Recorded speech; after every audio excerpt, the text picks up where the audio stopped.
the Mineral Bowl. It's the 2001 Hyundai California Community College Football State Championship, presented by Blue Diamond Growers and the Visalia Area Sports Association. It's a beautiful day here in Visalia. Hello everyone, Hal Ramey along with Dave Cox.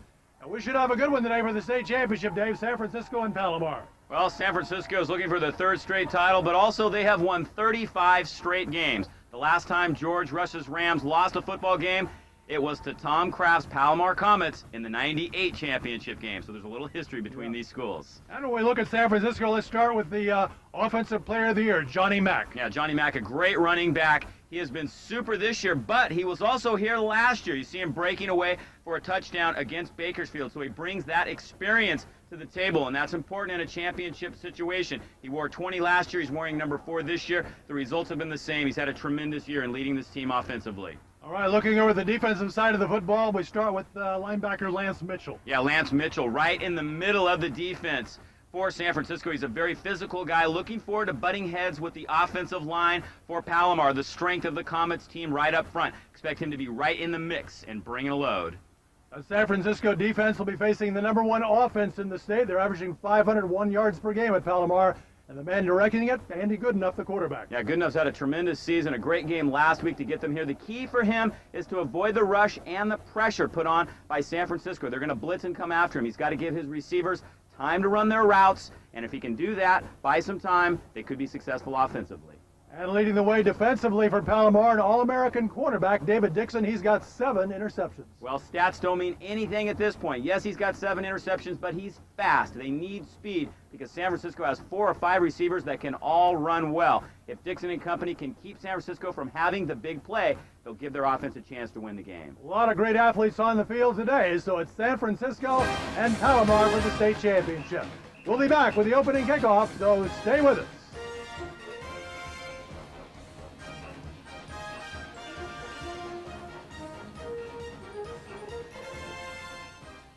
Thank you for watching as we celebrate the finest in California community college sports. Intercollegiate athletics at our California community colleges provides millions of people, faculty, students, alumni, and the public with great entertainment. The spectacle and physical grace displayed in these contests, combined with the excitement of an outcome in doubt and a memorable team experience, are the hallmark of our college program. Thank you for your continued support of the COA and the nearly 2 million students statewide.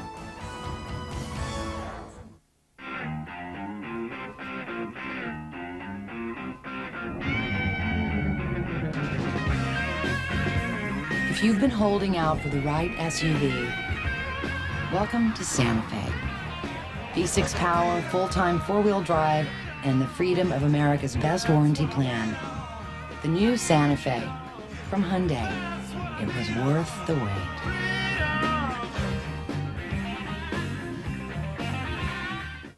Hi, we're almond growers, and these are our world-famous Blue Diamond Smokehouse almonds. Many people say they're the best tasting snack on earth. And they're probably right. If you agree, please buy some today. If you disagree, please buy some tomorrow. That way we'll know. Right. Blue Diamond Almonds, Smokehouse, and 7 other great tastes. A can a week. That's all we ask. Last year I was on a cell phone. I said, make sure we have a backup for O'Neill. He heard Captain and Tennille.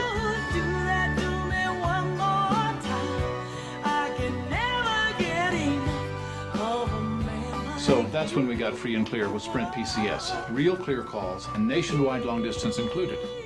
So now, wherever we go, what do we have? A backup for O'Neill. The Sprint PCS free and clear plan with nationwide long distance included. Every minute, every day. Sharks hockey on Fox Sports Net. The Sharks begin the 2001 season with their most exciting squad ever. Sharks Canucks, tonight at 7 on Fox Sports Net. Welcome back to the Mineral Bowl. It's a gorgeous afternoon here in Visalia. As you can see, the Sierra Nevadas in the background. And Dave, it'll be Palomar receiving the opening kickoff. San Francisco won the toss and elected to defer. Yeah, and I'm a little bit surprised by that because I would have thought that George Rush would try to get the ball first and try to score early and set the tone for this game. He's going to let his defense do that. He's a very defensive-minded guy, and, hey, they're #1 in the state defensively this year. City College of San Francisco wearing the traveling white jerseys with red helmets, red pants, the red numerals, and Palomar in their home reds with the black pants. Richard Heinz will kick it off for San Francisco, and back deep are Larry Slaughter and Ben Bresnahan for Palomar. San Francisco's got to be pleased to be playing in sunshine and a fairly dry field, although the field isn't in perfect condition. Last week they played in the rain and beat Fresno 19-7. Heinz kick comes down to Bresnahan at the goal line and knocked off his feet. It appears just shy of the 20.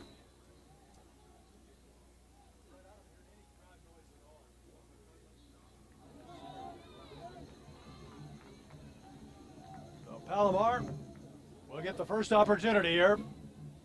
And their quarterback had an All-American season, Andy Goodenough. There's good size on him, and the numbers, 220 completions out of 339 for 2,836 yards, 33 touchdowns, Dave, against only 9 interceptions. Yeah, and what a game last week. 402 yards, 3 touchdowns. The key stat, 0 interceptions last week against previously undefeated Chaffee to get this team into the championship. The running back is Rory Palmer. Good enough throwing on first down. He completes it and going out of bounds. Their short gain is Alexander. Knocked out, it appears, right at the 24-yard line. Pasha Jackson knocked him out. So we take a look at the offensive lineup here. Palmer, as we said, the big 230-pound running back. They'll line up with 3 wide receivers and Steele the tight end. On second down, throws over the middle and drop. In and out of the hands of Steele. And it brings up a third down and about 5. Ryan Ossoon breaking up the play. Lance Mitchell, the man in the middle for San Francisco. Palomar basically runs without a huddle much of the time. Good enough. Moving up under center now. It'll be third down and about 5. Make the draw, and the throw is incomplete. He threw it behind Eddie Sullivan running a slant pattern. And so Palomar will have to punt. See a lot of short patterns here early on. What Tom Kraft wants to do is really probe the defense, give him some different formations, see what kind of matchups he can set up in hopes to get some matchups that he likes later in the game and find out what might work against this very tough San Francisco defense. Robert Johnson and Rodney Burton are the twin receivers. A wide snap, and the kick is short and taken by one of the defensive linemen. It's Raul Lindsay coming up with a football. So a tremendous break for San Francisco. The equivalent of a turnover, even though the punt was made. It nets minus several yards. Well, I'm not sure exactly what happened with this kick. It wasn't a terrible snap. He handled it. He tried to kick it going sideways, and it was just a low kick snagged by one of the linemen. So San Francisco is set up in perfect position right here to take the early lead. What a break for the Rams from the start. And Raul Lindsay, for a defensive lineman, handled that very well. That was a nice catch. Might want to look at that guy later on as a tight end. So what an opportunity for CCSF starting from the 19-yard line. Evans sends Taylor in motion. Here's Mack trying the left side, and he's going to go inside the 10, inside the 5, and appears to be out just shy of the goal line.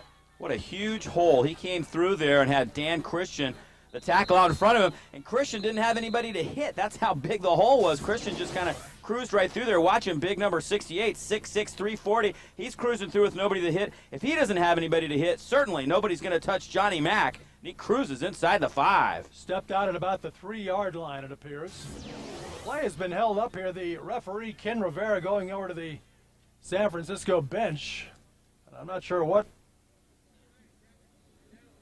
the circumstances might be. We can get a shot of him. He's over there talking with George Rush, the head coach of the Rams. That was a 16-yard gain down to the 3-yard line. It'll be first and goal. And whatever the subject under discussion was, it remains a mystery as the Rams huddle up now and look to go up on top in the second play of the offensive play of the game. There's Orlando Evans, the quarterback. He originally was recruited to the University of Oregon. They had another pretty good quarterback in his same class, Joey Harrington, so he ended up dropping out, going to Solano last year. They ended up dropping football, he landed on George Rush's doorstep in July. Here he is in the state championship. Arrington might have a trophy later today. Here goes Mack again. They've got it bottled up, but he gets a couple down to the 1.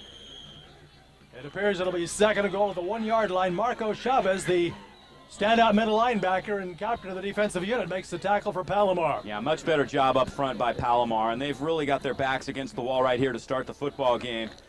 Chavez is a great middle linebacker.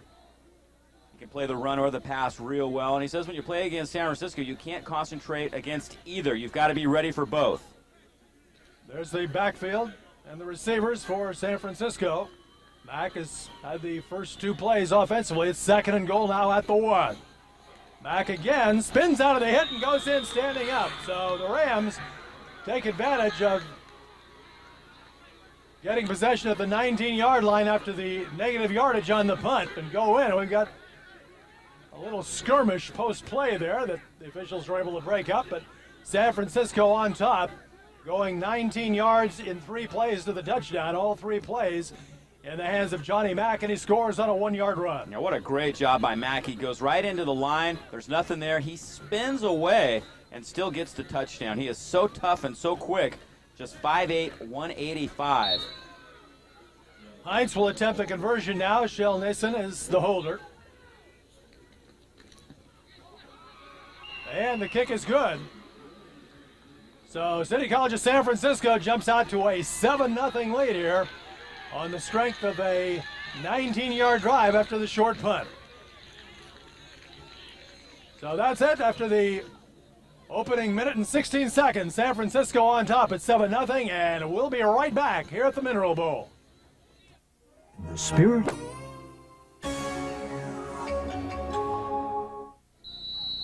Richard Hines to kick off again for San Francisco. They lead at 7-0 here in the early going. Again, it's Ben Bresnahan and Larry Slaughter deep. This is a shorter kick, feeling about the 22-yard line, and the ball's on the ground, and it looks as though Palomar has it back. That almost turned into a disaster for the Comets there. Good reaction by Johnny Hearn. He ends up falling on that football, avoiding even more of a disaster, and it's a worst-case scenario right now if you're Tom Kraft for Palomar. They've got their backs to the wall. They end up giving up a short touchdown drive, and now they've got to get something going offensively, or they could be falling behind here by 2 scores early on. You don't want to do that to CCSF. Even before the short punt, it was a disappointing start for the Comets as they want to see how San Francisco plays them out of various sets as we get one more look at the touchdown run. Yeah, Johnny Mack comes in there, gets hit head on by Ray Holcraft. He bounces out, spins, and gets the touchdown. You've got to wrap that guy up at the line of scrimmage or it's going to be trouble. We've had a timeout called by San Francisco here as they didn't have the defense set.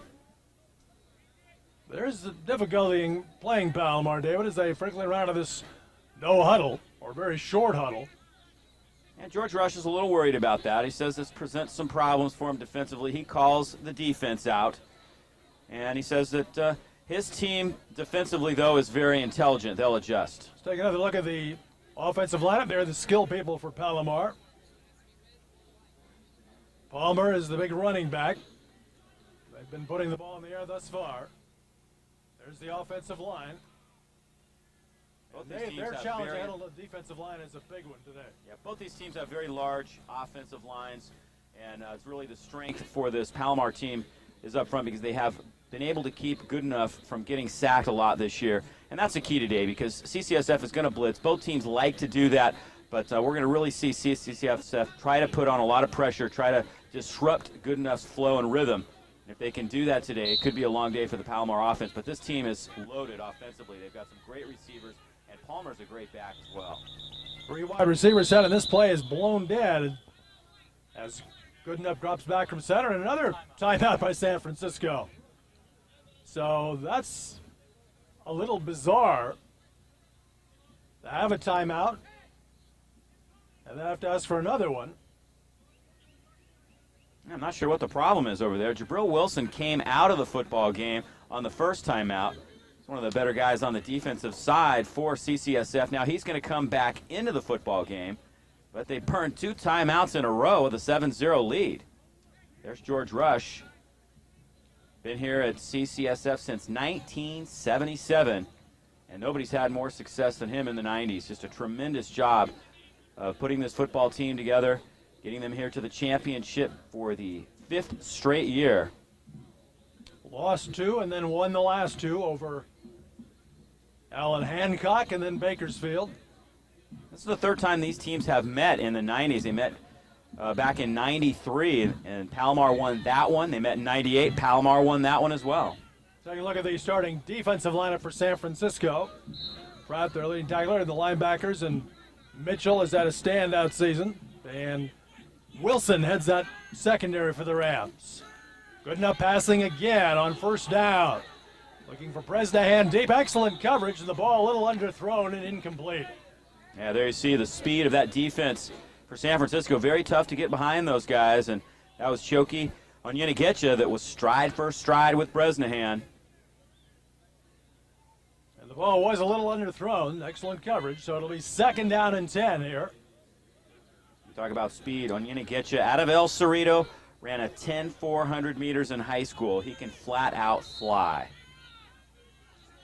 Steele, the tight end, is split out as they go to 4 wide receivers here. Draw play on 2nd and 10. And this is McLean in at running back.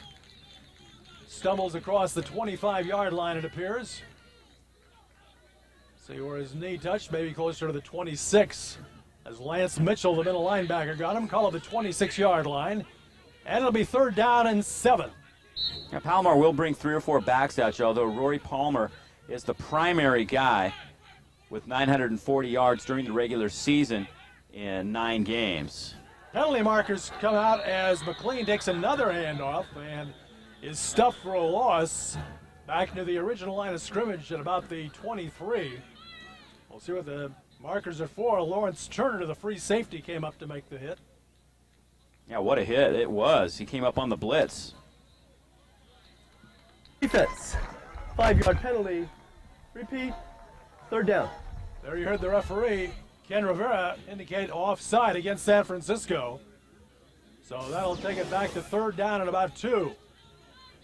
Here comes the hit again by Turner. Boy, nice blitz for the free safety. And a very sure tackle, but a break on the penalty gives Palomar a chance to get their first down. This is just their 2nd 3rd down opportunity. They failed on the 1st. They go to a double tight end look here. Fake to McLean and good enough looking and throwing, and it is dropped, incomplete. Off the hands of Steele, the tight end. Tasha Jackson, the outside linebacker with the coverage. It'll be 4th down and 2. Again, very good coverage. One thing George Rush likes about his defense this year is their ability to think. He said conceptually this is one of the best defenses he's ever had. He's always had great athletes on the defensive side, but these guys know how to adjust and know how to pick up their men. Matt Kovacevic is the punter, and Robert Johnson is deep. Big rush is on, but this one is away. It's high. Fair catch is made right on the 40-yard line. So Johnson with a fair catch at the 40, and San Francisco again holds and will take over at the 41-yard line. So in the early going here at the Mineral Bowl, it's all San Francisco. They lead at 7-0, and we'll be right back.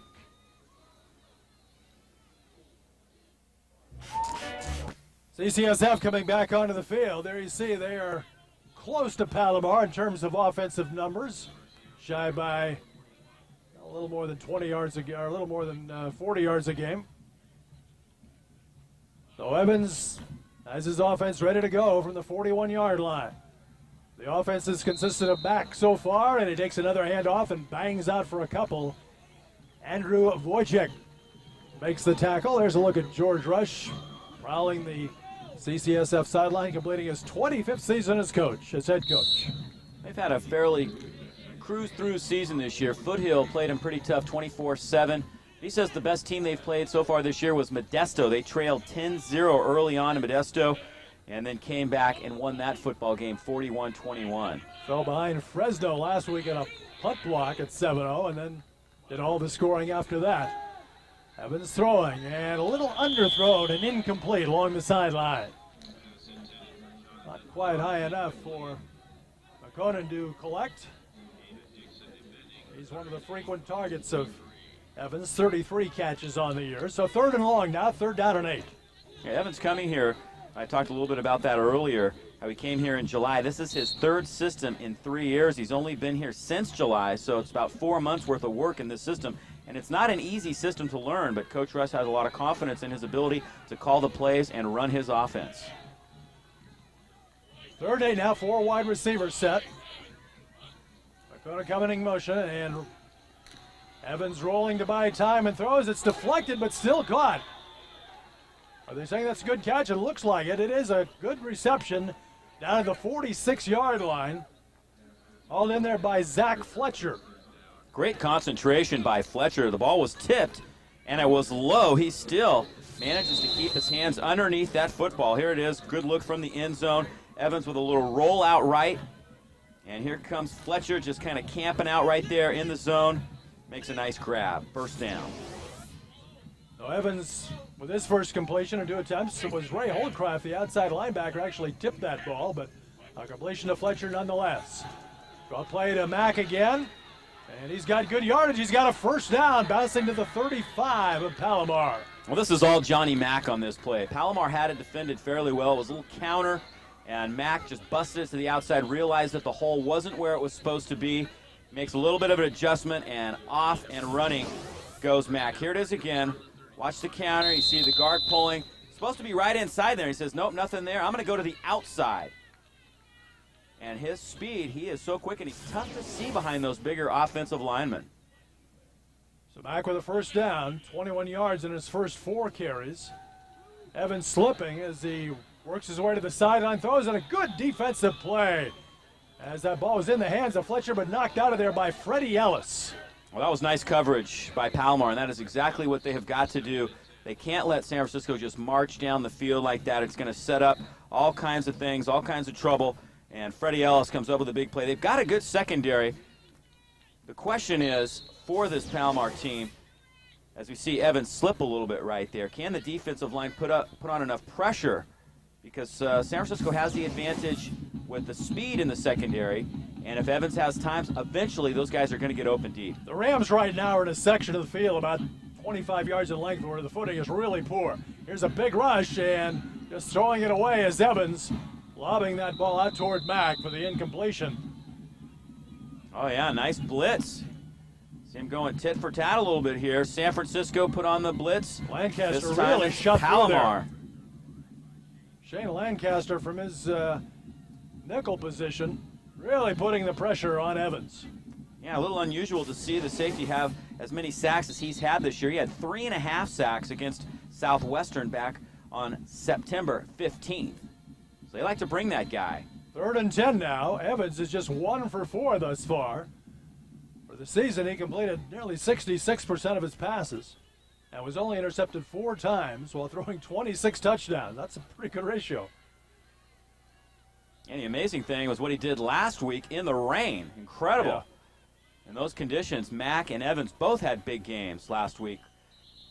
And the 3rd and 10 play blown dead as Evans pulls away from center. Flag dropped back in the secondary that I see, and we'll await the call. Delay. Offense. 5-yard penalty. Still 3rd down. Coming out for the back, judge taking the 5-yard. It's back to the 40 now. It makes it 3rd down and 15. The Rams have converted on their only previous 3rd down opportunity. But they've got a long one here. Boy, this is a big play for Palomar, Dave. They can hold him here and get out of what looked like a very big hole, already trailing 7-0. Yeah, there's still a lot of football left to play today, but they definitely need something to turn the momentum around because San Francisco has all of it right now. Evans with time. And throwing and completing and has the first down as Kellen Taylor makes the catch and runs to about the 15-yard line. David Dixon, the All-American quarterback, made the tackle. Perfect timing. Evans lobs this in to Taylor. Look at him drop back. He's looking down the middle. Then he finds Taylor right in the seam between the corner and the safety. Taylor had 41 catches during the regular season. They've got a bunch of guys who can catch the football. Just tremendous talent at the wideout position. And great job by the offensive line to give Evans plenty of time there. 7-0 San Francisco leading. They had a 19-yard drive after a short punt following the Comets' first possession. There's a look at that O-line. And I noticed in particular the left side tackle, Matt Salazar, picking up an outside rush. And Evans had plenty of time to find Taylor for the first down. And the guys right in the middle of that offensive line were all here last year at San Francisco as starters. And that's a nice thing to have coming into the next season. 23-yard gain on the last play on the 3rd and 15. 1st and 10 now at the 17-yard line. Evans with a trips right set here. Throwing again to the goal line, just overthrown, incomplete for Taylor, led him a little too much. Yeah, the throw was a little long, but he was open. He got down there quickly, and at this point in the field, a much better footing inside the red zone, particularly to the outside, and that's what they were trying to take advantage of. In the middle of the field, you're going to slip a little bit. Palomar can have a little bit more success because it's going to neutralize that speed. So Evans will go to work now on 2nd and 10. Defensive line there. Pau's broken through once already today. Chavez, the big man in the middle. Now it's 2nd and 10, and here goes Mack at the left side. And it looks like he's got 5, maybe 6 yards, getting down close to the 11-yard line. Pretty nice hole, but the linebackers adjusted quickly and plugged it up. And Marco Chavez, the big linebacker, and defensively, David Dixon, their standout player with 7 interceptions and earning All-American honors. Mack's gain is placed just outside the 11-yard line, it appears.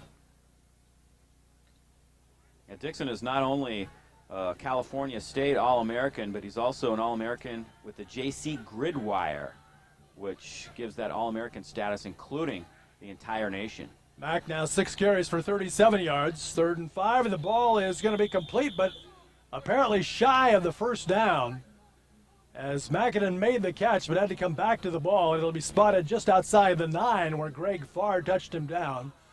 So decision time here, but the kick team comes out. It's 4th and about 2. And Richard Heintz, the place kicker, is on. Heintz has a long effort of 48 this year, 10 for 16 on field goals. Hit one in that quagmire last week at San Francisco. So it'll be a pretty steep angle to the right. Nissen to hold. So San Francisco trying to go up by 10 points. And they do as Hines blasts it through.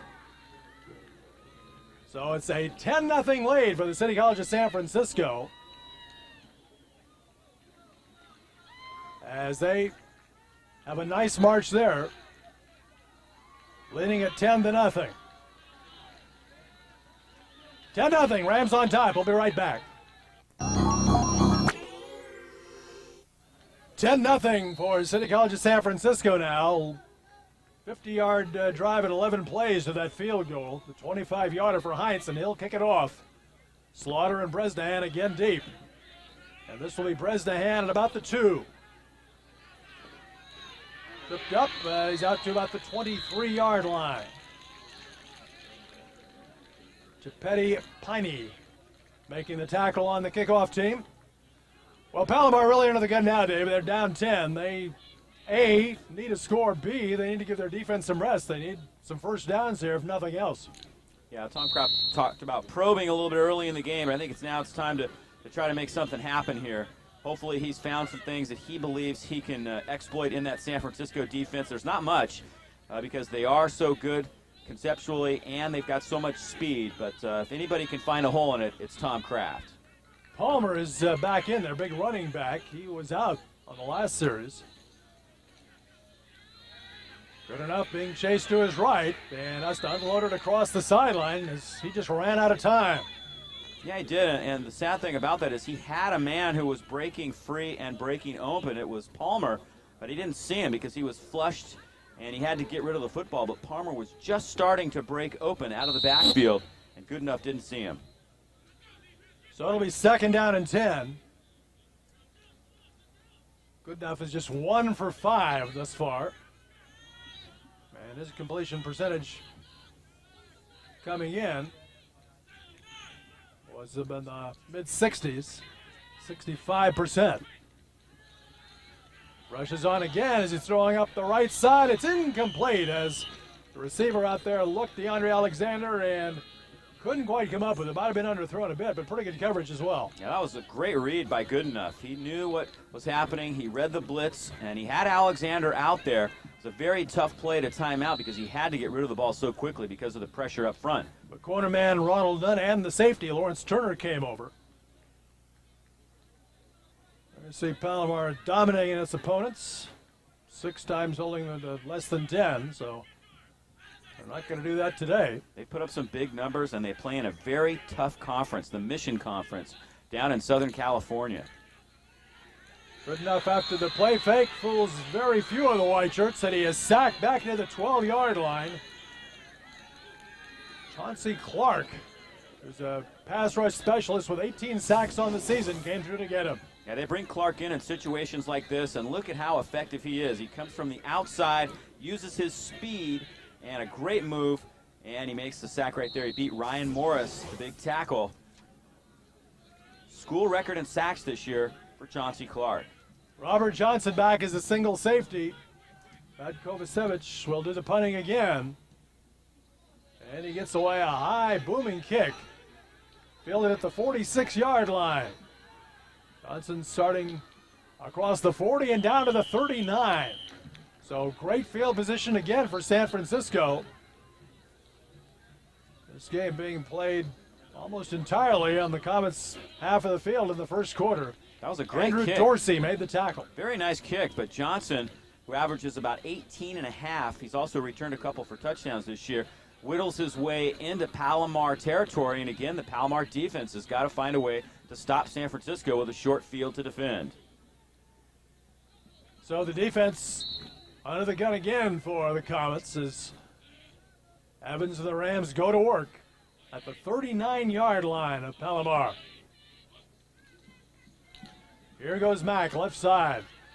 Oh, gets a good block, and he's down to about the 32. Dan Christian out there leading the way around the left side. Quite an escort. Yeah, he is a very good tackle. He's big, but he's also quick enough to pull in front of Johnny Mack, and with Christian at 6'6", 340 leading the way, Mack can just move right through there. Look what Mack did last week in the rain. That is incredible. 30 rushes, 165 yards. George Rush said it was as good a performance as he's ever seen in just horrible conditions. And George Rush is a little confused as to why more Division I colleges aren't interested in Mack, because he says he's got the talent. People shy away from him because of his size, but they really shouldn't. Tripped up on this carry and falling down. It appears near the 30-yard line, maybe just short. Sid Bachman, the left side defensive tackle, made the play.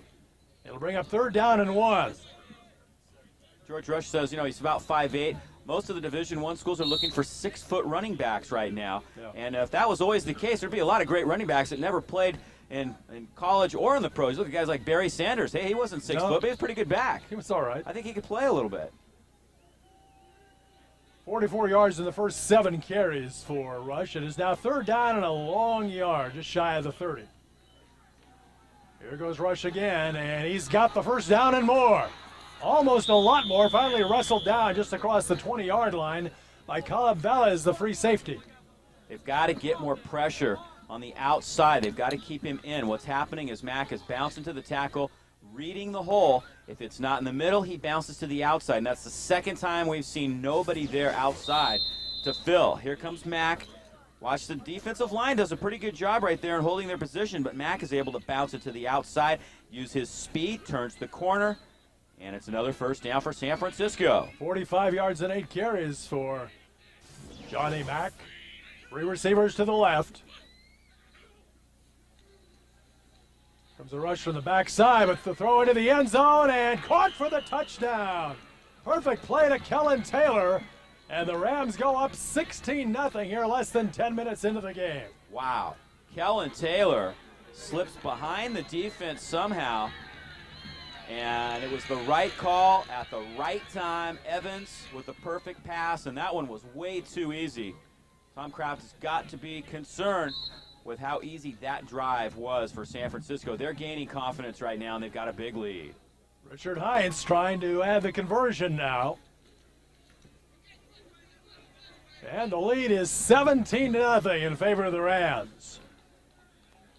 Well, a lot of people scratching their heads on the Palomar sideline. San Francisco has never beat a Mission Conference opponent. They're 0-4, 0-2 against Palomar, but 17-0. We're still in the first quarter. Palomar's a team that can come back in situations like this, but they've got to make something happen right now. Check out the touchdown again. This was just way too easy. See Evans come back, fairly quick drop, and Taylor's just all alone behind the defense. Nobody there. Desperately trying to stay with him was Freddie Ellis, but there's so much speed on that offense for San Francisco that you're bound to get somebody slipping through there deep. And that's just the kind of thing Palomar needs to avoid. And their defensive people are really going to have to find a way to stop them. Joe Early, the co-defensive coordinator, has got to be scratching his head right now. 39 yards in 4 plays to that touchdown. Mack now 58 yards and 9 carries. Evans is 4 for 8 for 55 yards and a touchdown now.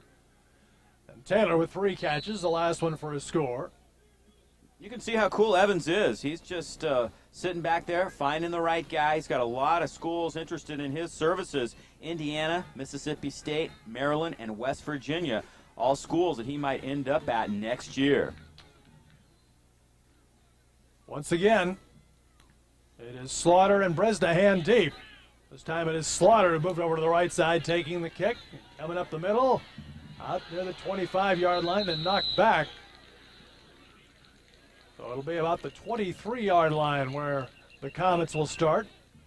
Jabril Wilson, standout safety, made the tackle on the kickoff team. And it seems like we were just saying, Dave, this is really important for Palomar to get something established. That defense spending way too much time on the field and back on their own end of it as well. They are desperate to put together a drive here and get back in this ball game. Yeah, they just got to find a way to move the football. Kicking team over the line of scrimmage before the ball was kicked. 5-yard penalty, re-kick. Re-kick there, according to Ken Rivera. So maybe that will work to the advantage of the Comets. The 5-yard penalty will force the kick from the 30. Palomar is certainly not used to being in a hole like this. Not even in bowl games. They're 10-2 in bowl games. That's an incredible record. But San Francisco is putting on the heat right now.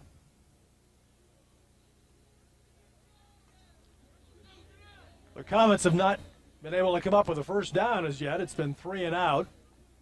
Of course, the short punt on the first possession, but San Francisco in shape to take a quick score. The defense did pretty well, holding them to a field goal the second time. And now another touchdown makes it 17-0. These Rams are a juggernaut. 35 consecutive wins, looking for a 3rd consecutive state title. They've been in this championship game for 5 straight years. Could really use some field position right here. We'll see if they can get a big return off. Try to set up the offense. Bresnahan at about the 5. He's out across the 30 with a nice move, and then run down and thrown back out to about the 32. Jabril Wilson, as he did on the previous play, makes the tackle. And nice to have a guy like Jabril Wilson on that kickoff team. Doesn't make a lot of mistakes. Very sure tackle. Bresnahan looked like he might break free for a moment, but again, it's that speed and that ability to tackle in the open field that helps San Francisco. Another look at Bresnahan's effort here. Nice return for the 5 out to about the 33. Yeah, that's what's promising. He got through the hole right here, slipped one tackle, then he pops to the outside. There's Jabril Wilson. Very sure tackle. San Francisco does not make a lot of mistakes. 27-yard return as Tom Kraft looks on and hoping he can come up with the right calls here. Little option look, and Palmer fumbles the football. Oh, man. Still up for grabs. It looks like the Rams have it. Boy, that is devastating. Palomar just cannot get going here in the early on. They were a little nervous last week and turned the ball over in the first quarter, but nothing like this. So Palmer unable to find the handle on the pitch. And the Rams take over at the 25-yard line.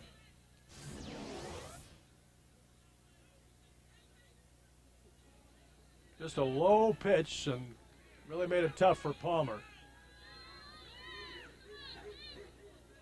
And we should mention that Tom Kraft is coaching his last game here at Palomar. This is not the way he wants to go out. He has just accepted the head coaching job at San Diego State this week. So the Comets, they want to send him out a winner, but right now they just cannot get anything going on the offensive side. And again, their defense has to try to defend a very short field.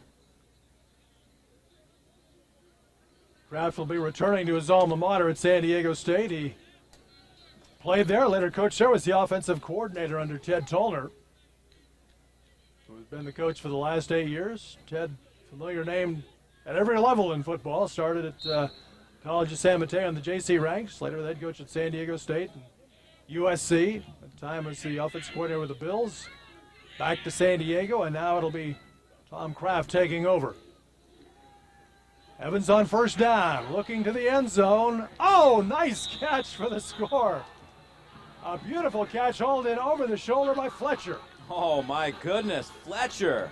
How in the world did he come up with that? He leaps in the air, was decent coverage, but Fletcher just snags that. And that's the kind of drive you like if you're San Francisco.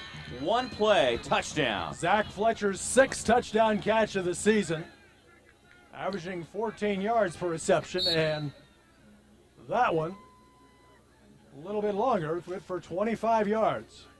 And he's a big play receiver. What a tremendous catch out of Lawrence High School.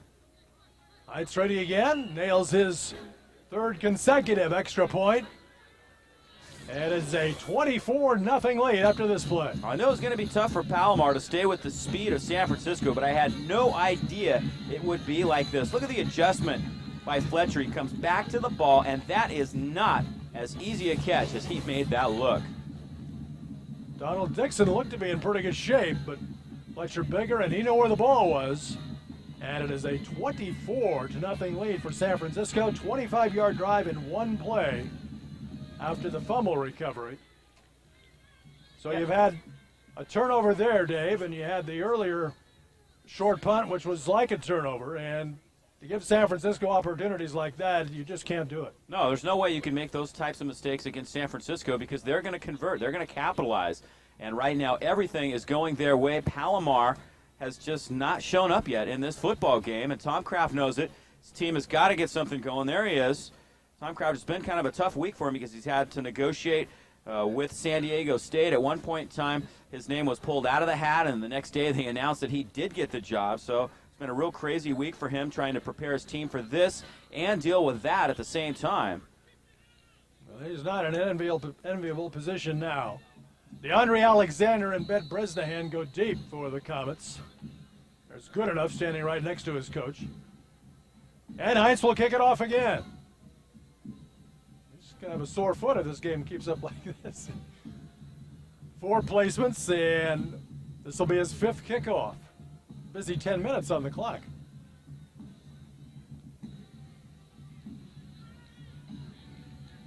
It's going to be Bresnahan again. Starting at about the 9, and good coverage. I don't think he quite got to the 20. Boy, San Francisco is fired up right now, Hal. They have got everything going. Even the kick team is coming down there and just sticking. Mark Walker was the man to make the tackle on Bresnahan. Put it right at the 20 for the Comets. 1st and 10, they get it. And there you see the numbers. They trail at 24-0, just barely 10 minutes into the game. I'll have to see what Palomar is made of. Can they come back from this and try to get back in this football game? Or are they going to fold up the tent here in the first quarter and head back to San Diego? Good enough. Looking over the defense, he's got 4 wide receivers in there. Plenty of time. And looked like a misread on the pattern, and it's picked off out of bounds. Caught across the sideline by Lawrence Turner as the receiver, Bresnahan, broke off the pattern and was nowhere close to the football. Well, they started off the game trying to go for some short passes. They thought that might be the way to do it against this team. Now they're just looking for a big play. Good enough is dropping back, trying to send it out there deep, and that's not going to work that much against San Francisco because of their tremendous speed defensively. Yeah, you might get lucky and you might get a big play in there, but you're also going to set yourself up for turnovers and interceptions against these excellent defensive backs. Bresnahan just 1 for 8. And this is a guy accustomed to being at 65% or more. This one's complete to Bresnahan, and there's their first down, it appears. He's out across the 31-yard line before he's wrapped up and then thrown down by Onyenagetchu. Yeah, Choki Onyenagetchu making another nice play right there. But I like that play call. That's the type of thing that can work, especially with a guy like Bresnahan, who's a great leaper. He can go up and get the ball. He's got good size at 6'2", 185. And that might be an advantage that Palomar can exploit using his height and his jumping ability like they do right there in a little short pass and at least get those chains moving a little bit, get the defense off the field. They do give him a first down right there. It was very close. That's their first down of the ball game, moving the chains, and it is 1st and 10. Good enough in the face of a blitz. Throws. This one's complete to Alexander, breaking a tackle along the sideline and finally thrown out across the 50-yard line by Turner. Lawrence Turner coming over from safety to prevent an even bigger gain. So consecutive first downs for the Comets. This was a nice route by Alexander. He's got real good feet. He's not the type of guy that's going to get deep behind the defense, but he does run great routes. See it right there. Runs about a 4.6 40, so he's got enough speed to get deep if he has to. But that is a guy who's caught over 60 balls this year and over 1,000 yards. He's got to have a big game if they hope to come back. 64 catches, Dave, and averaging almost 17 yards per catch. 15 touchdowns. He just had a great season. Good enough under a big rush. That's knocked down and almost picked off. That's the speed man, Chauncey Clark, who almost snared that one out of the air. What a play. That was the right call. The blitz was coming from the outside, and they're going to swing it out here, a little screen, but not much you can do when a guy makes a great play like that. Just a tremendous athletic maneuver there by Chauncey Clark to get his hands up at the right time and bat that thing down. They're lucky that wasn't picked and Clark wasn't running the other way. He already has a sack today and nearly made the pick there. 2nd down and 10. 46-yard line for the Comets. And this is a give to Chris Williams. He's got a yard or two, and that's it. Center that Rams defense and the strong safety, Nayo Mutan Fuentes, coming up to make the hit. Make it just a yard. It'll be 3rd and 9. Mutan Fuentes was here last year, part of this team that won the championship last year. And when you have guys coming back for the second time, it's that experience that can keep you calm in the first quarter, and that's what we've seen right here. As San Francisco has stayed calm, they haven't made mistakes. Palomar has. Good enough with plenty of time. Throws into double coverage. That's intercepted and dropped. Turner couldn't quite hang on. That's good enough. Thought he could pick out his man, Larry Slaughter. But with 2 defenders there, he's fortunate it wasn't intercepted. Yeah, he just overthrew this ball a little bit. Turner makes a nice play coming over there from his free safety position. Should have had the pick right here. Should have been a turnover. See, Goodenough's got a great arm. Beautiful ball. He's thrown into double coverage right there. Robert Johnson and Rodney Burton go back as twin safeties, so 2 first downs for the Comets, but they have to punt again. Savage puts one way up high, and that's going to land at the 25. He'll let it bounce a second time, and that'll be allowed to roll dead by the Comets. Now touchdown at about the 17-yard line. Okay, well, Palomar didn't get a score there, Hal, but what they did do is they picked up a couple of first downs, and they established some field position. We're going to see that last play again. Goodenough stepping up in the pocket, showing his arm. But there's San Francisco with perfect coverage, double coverage down there deep against Larry Slaughter. It was a tough over-the-shoulder catch, but Slaughter tripped him up a little, looked as he tried to make it, and I think that's the reason he was unable to hold on. 32-yard punt with no return. And you mentioned field position, Dave. It's been so huge in this first quarter as CCSF has started the majority of the time, not only in Palomar territory, but sometimes deep in it. Yeah, their defense got a little bit of a rest right there. Not much, but a little bit. See, Evans has had a tremendous season this year, 28 touchdowns during the regular season. Evans, after the play fake, is throwing and completing it to about the 26-yard line. Can be about an 8-yard gain there. Good yardage on the play to Kellen Taylor. There's just so much speed from the wide receiver position for San Francisco. And George Rush doesn't time these guys. I've asked him the last couple of years, what do these guys run on the 40? Has no idea. He says, probably around 4.3, 4.4. That's pretty darn fast. And the thing is, it's not just one guy or 2 guys, but they've got 4 or 5 guys with that kind of speed and ability at the wide receiver position. It's almost impossible to defend. 2nd and 1. Mack changes direction, slips a bit, and he'll be thrown for a loss. So Johnny Mack had 58 yards in his first 9 carries. This time Ray Holdcraft comes up and throws him back to the 25. That'll make it third down and about 2.5. Yeah, Holdcraft is an All-American. He's a good defensive player. They have some talent on that defensive side for Palomar. In fact, they were number 3 in the state defensively this year, the first time Tom Crafts had a team in the top 5. But they haven't been able to show it so far in this football game. San Francisco is 3 for 4, converting third down opportunities previously. 3 wide receivers to the right. Mack alone in the backfield. Evans chase to his right, runs out of time and throws it incomplete. So a good job by the Comets defense. And now at the very end of the play, from deep in the secondary, a penalty flag comes out. And it's a good call. Shane Lancaster tackled his man in coverage right there as he was trying to break away. He almost got away with it, but the back judge way back said, no, that is not going to work. So if that's the case, it'll be a first down. Ken Rivera will give us the call. Defense. 10-yard penalty, automatic, first down. It is the defensive holding call. Oh, an automatic first down for CCSF.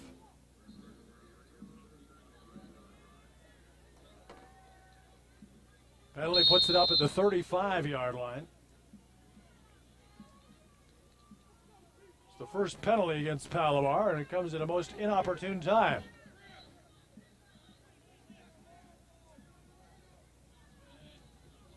Four wide receiver set here on first down. Dixon comes in motion. And here goes Mack on the draw. And he's got a first down, and look at him go. Across midfield, across the 40-yard line, out of bounds across near the 35-yard line. What a great run by Mack. Works his way into that secondary and just weaves his way through traffic. He is so tough. Watch this right here. He gets the counter handoff and shows his skirtums right here. Look at him skirt him.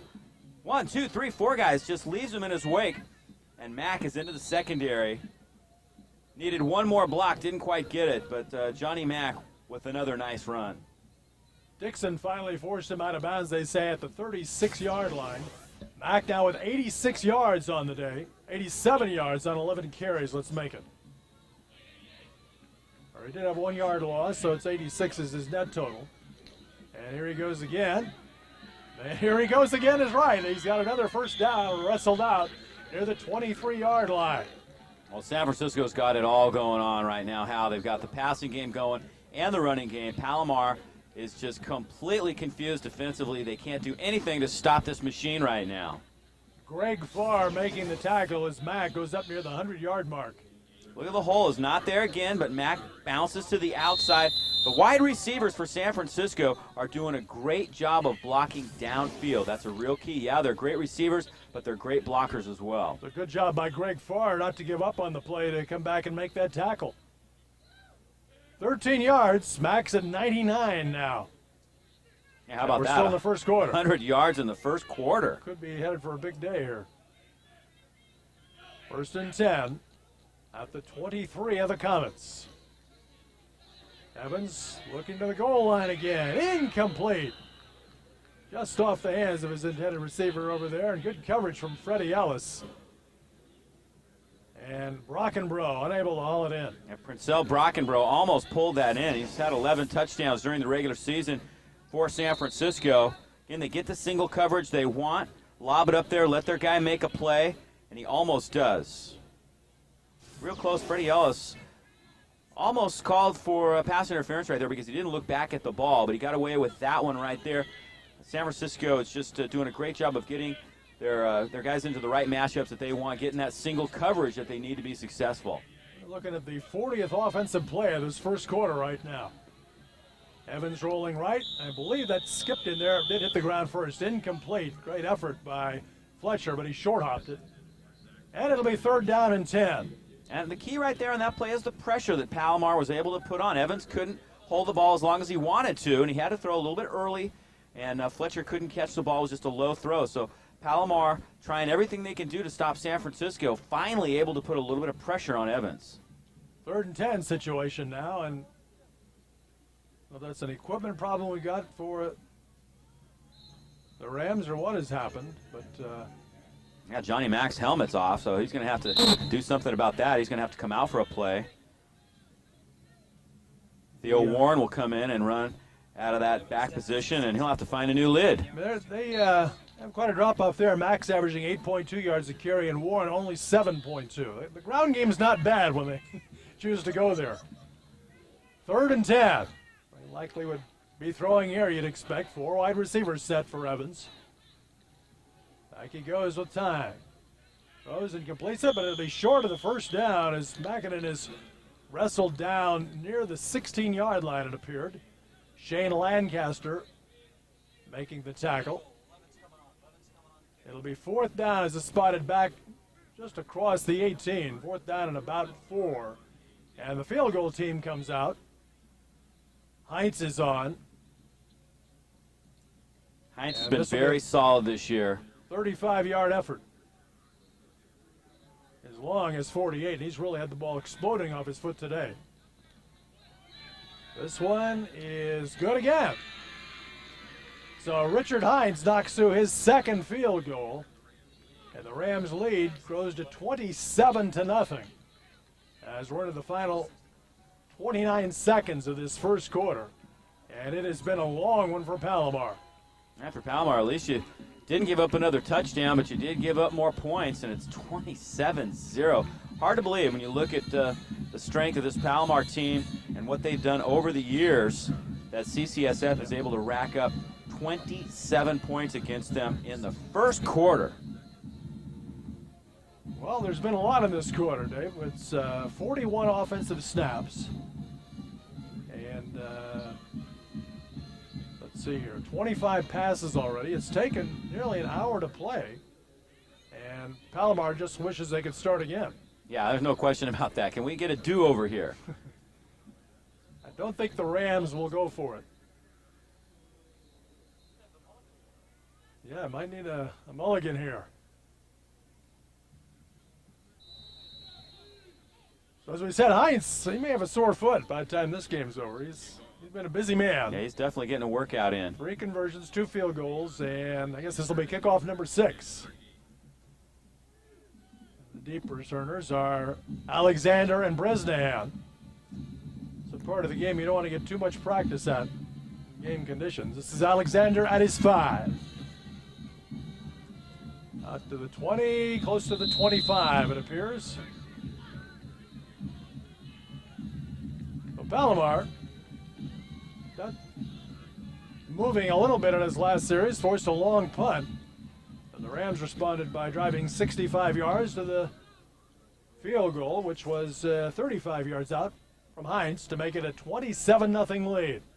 Andy Goodenough has really got to show his leadership in this situation. How he's got to do is keep everybody focused and try to get some more first downs, keep things going, get the chains moving a little bit, and try to put some points on the board here. Anything would be a helper. Even if they can come down and get a field goal here, although they're running out of time in this first half. Throw to the near sideline for Bresnahan, broken up. Nice defensive play there by Ayanagetchu. Right along the sideline to tip it away from Bresnahan. Great coverage, just absolutely perfect coverage. And Onyemaechi is a guy who could play offense too, but Coach Rush was real pleased when he decided he wanted to play defense in his first year at San Francisco. He got to know Jabril Wilson and became friends with him and said, yeah, that's the side of the ball I want to play on. And anytime you can get an athlete like Onyemaechi in your secondary, you're real pleased. 6'3", and with 10 400-meter speed, that's a great secondary guy to have. Another option play, and the toss to Williams as the penalty marker comes out. He is thrown for a loss of about 5 yards, maybe even 6. We'll see what the penalty's for. That will mean we'll have another play in this first quarter here.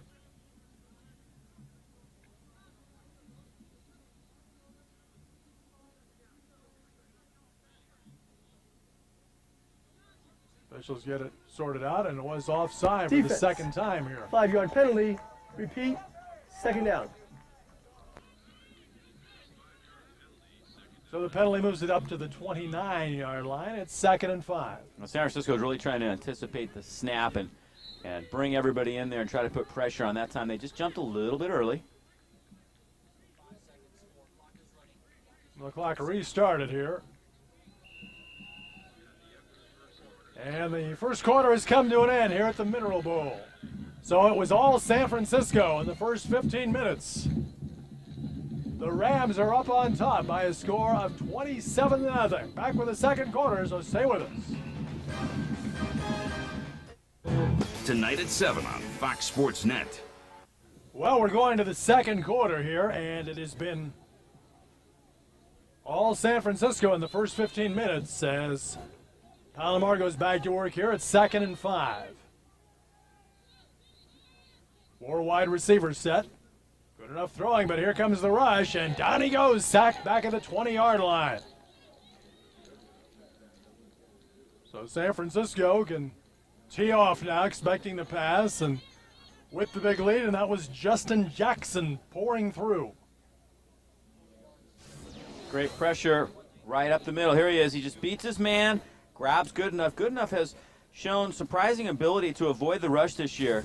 But when you're playing against San Francisco and you fall behind like this, like you said, Hal, they're going to be able to tee off, and that's what they're doing right now. 3rd down and about 13 now. The play fake fools no one, and another sack. Second sack in consecutive plays. This time the cornerman, Ronald Nunn, coming through. Well, that's the trouble when you're down this big. That play fake really isn't going to accomplish much. They can come right after you, and that's Ronald Nunn with the sack. And this one back to the 14-yard line. How's that for a disparity in first quarter yardage? San Francisco 193 yards to 22 for the Comets. Yeah, that's not pretty. Ronald Nunn on that last play came from the backside. Good Enough wasn't able to read that blitz. And it was the right guy to bring at the right time for San Francisco. On his way, Johnson has it in traffic, breaks a tackle, breaks another. Wow, what a return. And for all his trouble, gets a couple extra yards going out of bounds near the 48. It was a nice effort by Johnson, getting that extra yard. San Francisco right now is having fun. They're playing great football. They've got the big lead, and they're going to stay loose until Palomar does something different. Watch this, does a nice job to hang on to the ball on the high punt. Shakes one guy, showing great strength. Another guy, Palomar, just not able to wrap up. They're lucky that wasn't a much bigger return. You miss a couple tackles like that with a guy with Johnson's ability, and he's liable to break one on you. Johnny Mack, running back for San Francisco, rushed for 99 yards in the first quarter. Palomar is a team for minus 15. 1st and 10 for the Rams.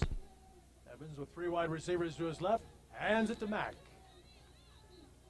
And this time a relatively short gain. Pulled down in there by Marco Chavez, the middle linebacker. Penetrated and chased him down. Gain to the 46, called a gain of 2, 2nd down and 8. And Marco Chavez is a guy who can keep this defense focused. He's the team captain and a great player right in the middle of the defense for Palomar. They've got to just forget about the score right now. Yeah, you're down 27-0, but you just have to take this one play at a time, and you have to try to make some plays. Do something that's going to help your team get the football back. 2nd and 8 at the 46. Taylor coming in motion to the left. Evans' throw is caught, and going out of bounds at about the 38-yard line is Jonathan McKinnon. So San Francisco, depending on the spot, and it's very close to the first down, it appears. As we get one more look. That was a real nice throw by Evans. He's rolling, turns, had his eyes on McConan the whole time, and just throws a perfect pass right between the zone defense. And here he is. Look at the focus on him, and he just lays it right in there. Good route by McConan. San Francisco's offensive game plan is working perfectly. Evans is 8 for 14 now. Another 3 wide receiver set.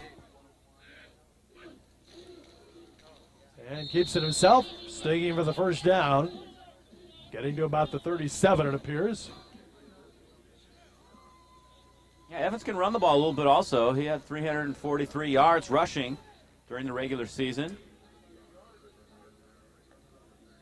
Took that one and just went behind that big offensive line in the middle and easily picked up enough yardage for the first down. Andrew Wojcik making the tackle. So it's 1st and 10 at the 37. Just into the second quarter here. San Francisco looking to run its win streak to 36 and a third straight state championship here, and in command at 27-0.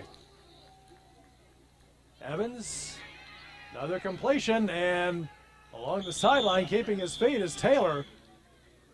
Going out of bounds just across the 20, it appeared. Ray Holdcraft, the outside linebacker, finally brought him down, and the Rams marching again here. 1st and 10 of the 20. I'm just amazed at how easy San Francisco is making it look right here. Watch Evans roll out, finds the right guy right in that seam between the corner and the safeties, and they just are picking apart the secondary of Palomar. 1st and 10 at the 20. Go to a 3 wide receiver set this time. Gabriel Button, the tight end, is back in, lined up on the left side of the line. Evans changing the play. Here comes the blitz, but he throws, beating it, and is knocked out of there. Almost hauled in by Taylor, but it was Valles, the free safety, reaching in to break up that play. Nice defensive play. And boy, do they need it right now. That was a very nice job by Valles to stay with Taylor. Taylor's become the favorite receiver for Evans here in the second quarter. Here's the ISO on him, and see the ball just tipped away from Taylor. Taylor's out of Oak Grove High School. For Evans, the quarterback, this is kind of a homecoming for him. He's from Stockton, played at Brookside Christian High School, so he's played a lot of football in the Valley here. Just a ways up the road. 2nd down and 10. 4 wide receivers set this time for the Rams. Mack, the single setback. He's going to come over and line up as a wing back now. And contact in the interior line.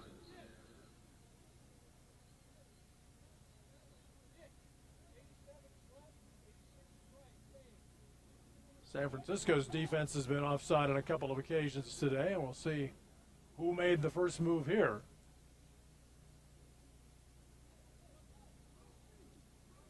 Ken Rivera with the call. Snap, offside, defense, 5-yard penalty, repeat, 2nd down. 5-yarder goes against the Comets, and we'll see why. There it is. I tell you what, it was pretty darn close. Yes, it was. As far as who moved first right there. And Tom Kraft just substituted about 6 guys defensively. I'm not sure if he's just fed up with the guys that were out on the field or this is a strategic move, but there's a bunch of new guys wearing red in there. Fletcher in motion, and the throw comes inside, and that is caught and complete to Mackinnon at about the 10-yard line. And they're going to give him enough for the first down. Just inside the 10. Velez, the free safety, made the tackle. It's going to be 1st and goal at about the 9-yard line.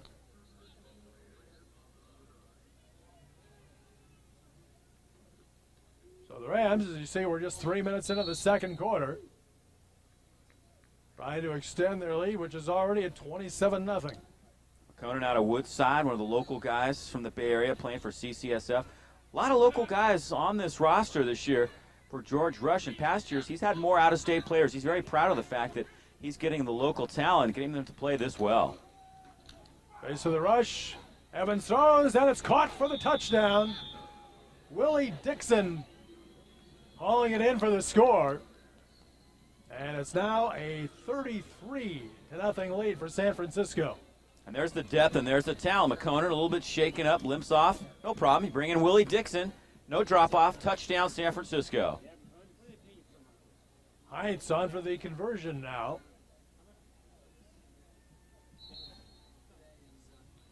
This Palomar defense just not accustomed to giving up points in this fashion at all.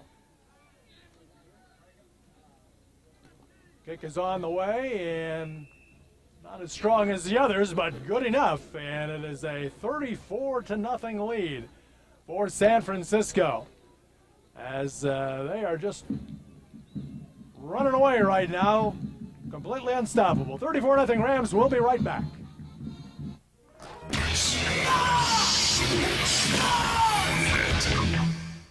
Willie Dixon caught the last touchdown pass for San Francisco as they went 48 yards in 7 plays to the score. Another perfect throw by Evans. right over the defense. Again, creating a little bit of separation. Dixon able to beat his man in single coverage. Larry Slaughter and DeAndre Alexander, the deep receivers this time.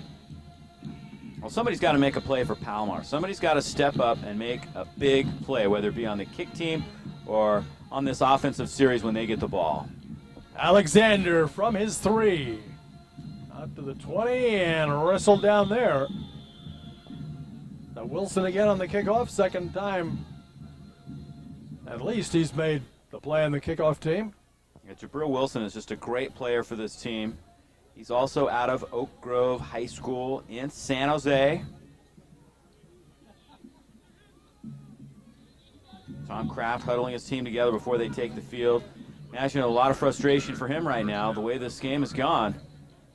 And just no answers. Yeah, I think what you have to do is kind of start like you're starting the game over. Establish some offense, get something going here.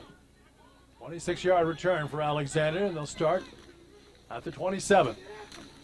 And they try running the ball on first down and don't get much. No, it's not going to happen that way.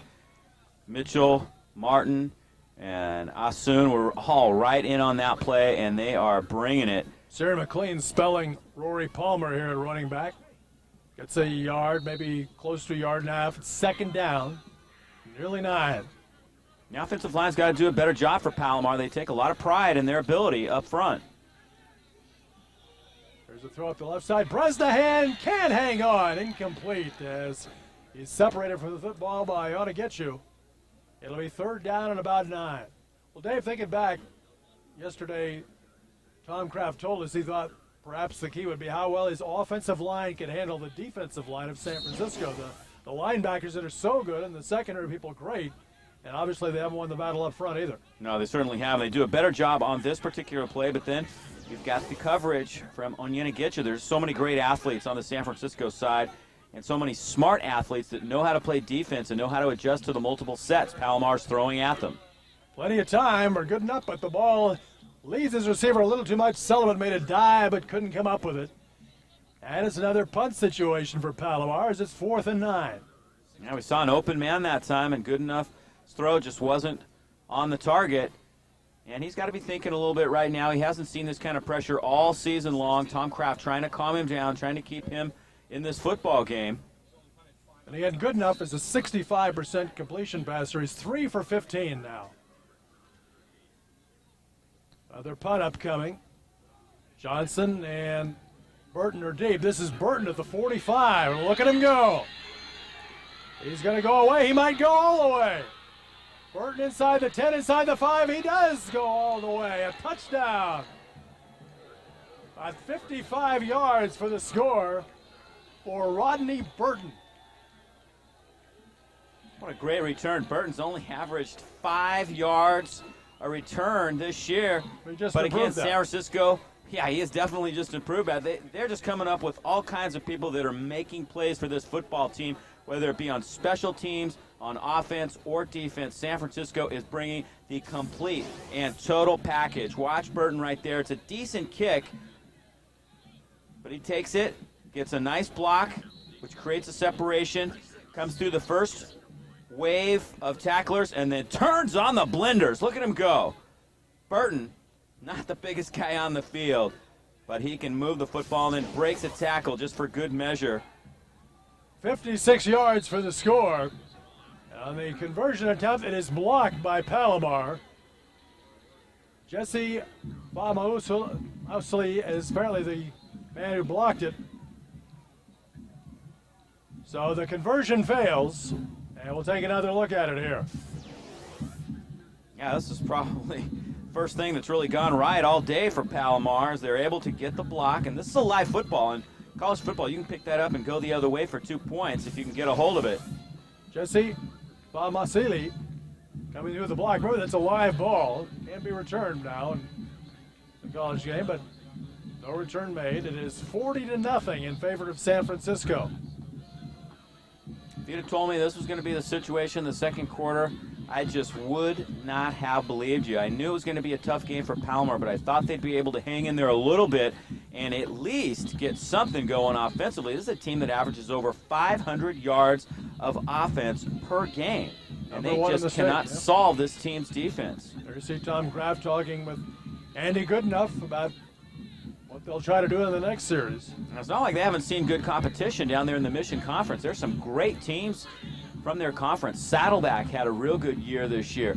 Pasadena, a team that is in the Northern Division, they felt like they should have been here, and it was between Palomar and Pasadena for the second spot. Chaffee was undefeated, and Palomar narrowly got to go to the Southern California Bowl to play for the right to come to this game. Pasadena, with the same record at 9-1, did not. They felt a little bit slighted in that, but Palomar plays against some very tough competition week in and week out. Alexander and Slaughter deep for the kick. Nice. Hits this one well, coming to Alexander at about the 3. And slipping as he cuts to his left and going down shy of the 20-yard line. That pretty much sums up the way things have gone for the Comets thus far. Yeah, it's really a shame. Palomar is really feeling it right now. There's some guys on that football team that just can't believe what's happening to them. Nayo Mutan-Fuentes with the tackle on the play. And what happens to you in a situation like this is you start losing confidence in yourself and in your abilities to make football plays, and that's what's happening to Palomar right there. You could see as the return was being made there by Alexander, he was almost going down before the first wave of guys even hit him because he knew what was going to happen. There were 3 white shirts right there. All right, Goodenough, ready to go. There you see the point differential for the Rams, 3 shutouts. And it's the speed of that defensive unit which makes them so remarkable. Goodenough throwing on first down, and having trouble with the footing was Alexander. Trying to move back to his left, and it's incomplete. Ronald Nunn on the coverage. Yeah, there's no question that San Francisco is a team that knows how to put the opponent away, and that's what they've done in this football game. They've taken advantage of every opportunity Palomar has given them, and they continue to put points on the board every time they touch the football. 3 wide receivers set here on 2nd and 10. 56th play of this game. And we're 5 minutes into the second quarter almost. Long ball left side for Bresnahan, and double coverage, and it's knocked away. Bresnahan and Onyenikechi were battling stride for stride down the field, and then he got safety help from Lawrence Turner to knock it away. Yeah, that was all about speed right there. Bresnahan ran a real good route. He was open momentarily, but Onyenikechi was able to adjust because of his speed. Watch it right here. It's a nice throw from Goodenough, and you see a little bit of separation starting right there, and Onyenikechi just catches up with him and bats that thing away. What I think about Onyenikechi is such great size for a corner man. Oh yeah, he's a guy that will definitely get a lot of looks from Division I colleges after this season. Goodenough running for his life, now throws, and it's going to be intercepted. That one's picked off by Ronald Nunn, stepping in front of Slaughter. And for Goodenough, that is just his 10th interception of the season. He has 33 touchdowns coming in. Trying to make a play there, and San Francisco gets it back. Well, like Onyenikechi, Ronald Nunn was a great offensive player at St. Francis High School in his high school career, but he's playing defense here at San Francisco. Tremendous athlete. Had 3 interceptions coming in. Picks off number 4 right here. Perfect coverage, turns at the right time. Take it the other way. So CCSF gets it back once again in Comets territory. You see the offensive numbers. Wow, down to 6 yards for Palomar now. Here's Mack roaring over the 100 mark, and he's going to roar for a long way. That's a 48-yard touchdown. So Johnny Mack takes it all the way on the first play following the interception by Nunn. And it is 46-0. Yeah, it goes from bad to worse in one play. Johnny Mack, and just nobody was there. It's almost like the defense is starting to give up a little bit because there was nobody that even touched Mack until he got down to about the 5-yard line. And you hate to say that in a football game like this because there's a long way to go. And Palomar is going to have to avoid that mentally because it's not a pretty sight but you don't want to end up with something that is going to be so ugly that you're actually ashamed of the effort that you put out. You want to come out and still play the football game and let the final score take care of itself. The conversion by Heinz is good. The lead is 47-0. 5 minutes into the second quarter. Johnny Mack now 149 yards and 14 carries. Well, let's take another look at this touchdown run off the draw. Nice little draw. Everybody falling back into pass coverage. And Mack knows where to take it. Look at the speed. 4.40. Nobody's going to catch him in that secondary. And he's gone. 48 yards. Johnny Mack with a touchdown. The first play following the interception. And if this guy doesn't get some looks from four-year schools, that's a mistake. You know, you can't look at a guy's size. You got to look at a guy's ability and what he's able to produce on the football field. Johnny Mack is a big-time running back, whether he's 5'8" or 6'5". He can flat out run the football, and this is a guy that deserves a chance at the next level. There's a look at Johnny on the bench. He had the first score of the afternoon on a 1-yard run. And let me put it this way. I'd hate to be the guy that passes on Johnny Mack, and then he's going to come back to haunt somebody in the next couple of years. There's no question about that. There's going to be Slaughter up at about the 12-yard line. He breaks through a pack, and he's going to run for a while. Finally grabbed and thrown down near midfield. Lawrence Turner making the play there. There you go. There's a great athlete, Larry Slaughter, making a play. That's what Palomar needs, is some guys to step up and maybe get a little bit angry about the way this football game has gone. There's one of two ways you can go. You can hang your head and you can give up, or you can get angry, you can get upset, and you can come out and play even harder. And that's what Larry Slaughter does right here on this kick return. Palomar needs a bunch of guys to take that mental attitude into the rest of this football game.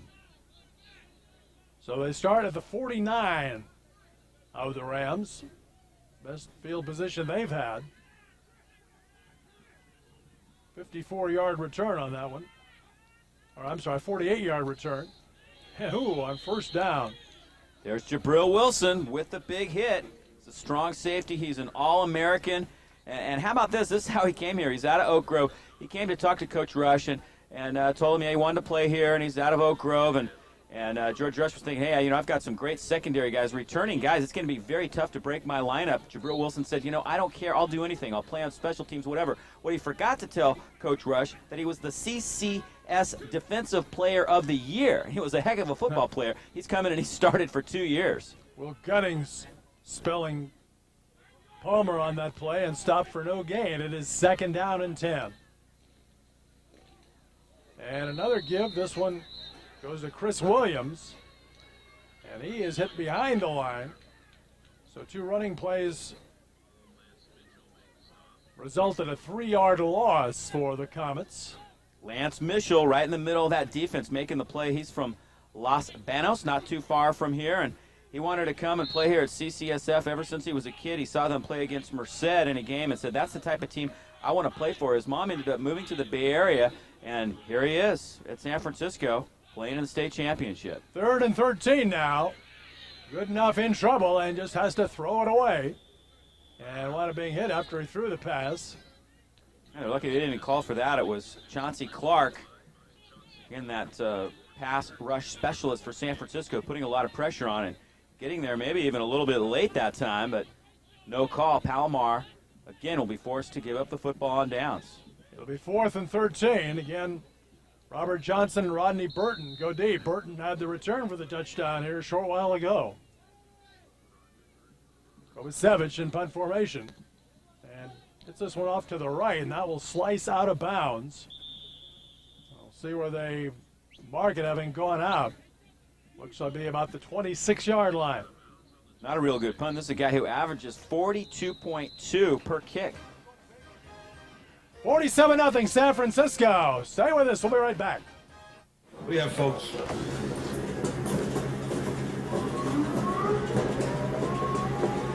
San Francisco will take over on his 26-yard line after the punt.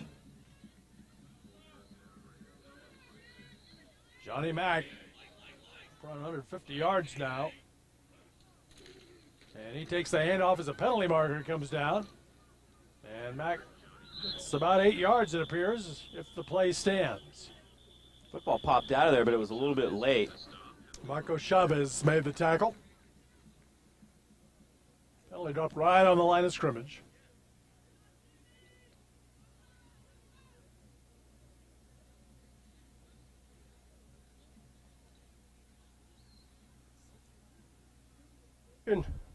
Offense.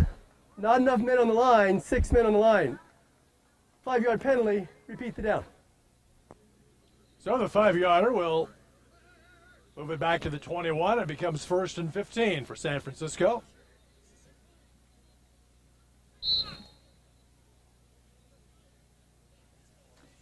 "27 points in the first quarter for the Rams, 20 more here in the second. It is 47-0.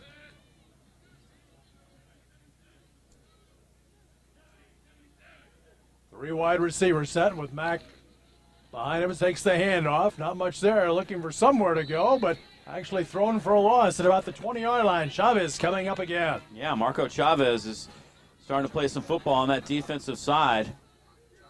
First time they've been able to knock Mack down behind the line of scrimmage today.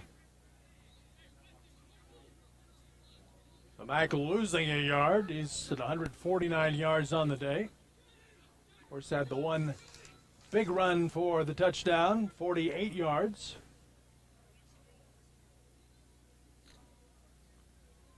Second down and 16 at the 20. There's the difference in rushing yardage, rather alarming.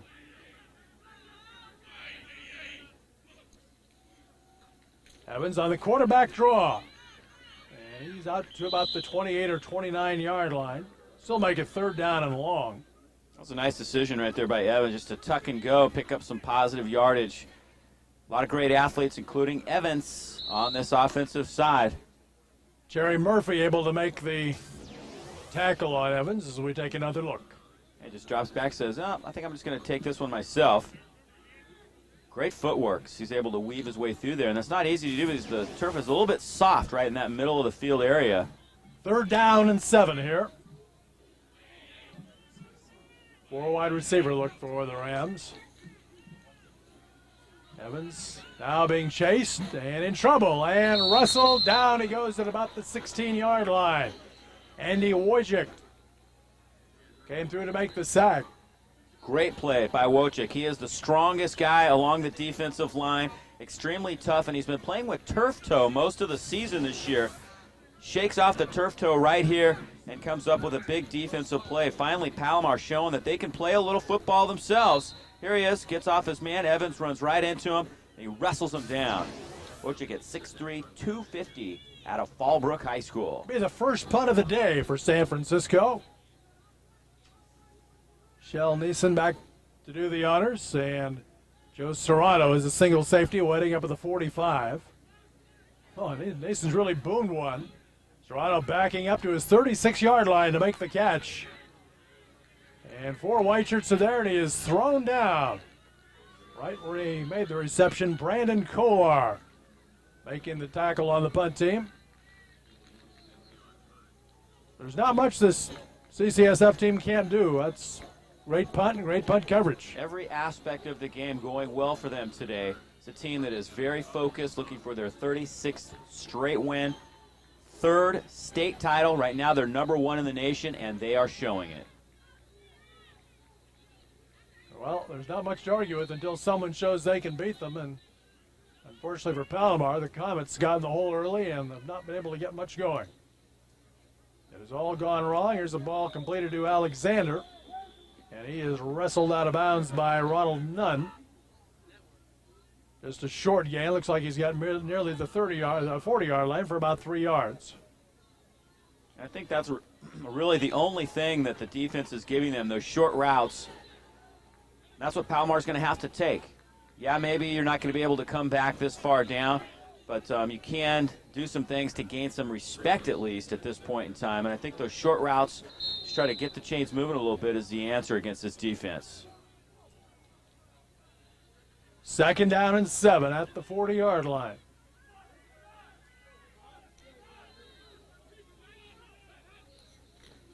Palmer back in at running back, takes the handoff. And he gets a yard, maybe two, close to the 42-yard line where he's knocked out of bounds. Chauncey Clark, the man responsible for forcing him out. And Clark made the tackle, but Pasha Jackson was really the guy that made this play. Pasha Jackson played off his block, 6'3", 235, great size for a linebacker. He was able to force him to take a route he didn't want to take and allow Chauncey Clark to make the tackle. Ball placed at the 41. It's 3rd down and 6 for Palomar.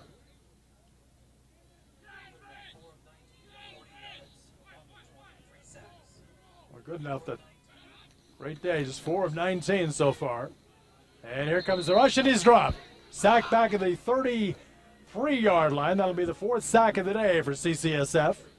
Chauncey Clark continuing to add to his school record in sacks. He's got 2 now for 20. And almost had the interception as well, where he just missed a sack. Look at that speed. He just gets around his man, and there's just no chance to stop him. Wasn't strength, wasn't a great move. It was just flat-out speed. Right from the snap, he was able to get by his man. 8th punt of the first half for Palomar now. Kovacevic gets it away. This is Johnson at his 33. And wrestled down right at the 36 or 7-yard line, it appears. Off the 36, and the Rams will take over there. There's Chauncey Clark. One of the things that Coach Rush is really proud about this team this year, there's a lot of academic success on this football team, more than he has ever experienced. There's guys that are graduating as sophomores, not only graduating, but they're graduating a semester early. And that's a great tribute to what George Rush has been able to accomplish here, not only on the field, but off the field with his team as well. He says it's allowed him to do a lot more defensively, and we're getting a look at it today. Palomar not able to do anything. And again, this is a team, as Mack on the draw play is going to lose a couple of yards. Palomar, a team that's averaging 501 yards a game offensively, and they are unable to do anything here so far. Yeah, that's a very good football team. I mean, they're not showing it today, but this is a team that has only lost one football game. That was to El Camino early in the season, and a game that really caused them to refocus and rededicate their season. They knew that if they were going to get to the state championship, they were not going to be able to make any more mistakes like they did in that football game against El Camino. So Palomar has fought off some adversity this year just to get here, and maybe they can fight off some adversity in this football game and just try to get the ship righted at least and gain some respect. Here's Evans slipping after faking the Mack keeping, and he's going to turn it into a big gain, a first down, and then some, and Evans goes all the way to the 45-yard line of Palomar. Such great confidence for Evans. There's nothing there, and he makes something happen himself. Great athletic ability. That's why there's some big-time schools like Indiana, Mississippi State, Maryland, and West Virginia interested in this guy's services. Unusual for a quarterback to get recruited that heavily out of the community college level by Division I schools, but Evans is the type of guy that could come in and help some teams at the next level. Holcraft finally made the tackle down at the 46-yard line. So it's another first down for the Rams. That's their 15th. Palomar has 2. Mack, after losing on his previous carry, slams down to about the 40. He's got 5 or 6 more. The Rams keep grinding it out as we hit the 3-minute mark here in the first half of play.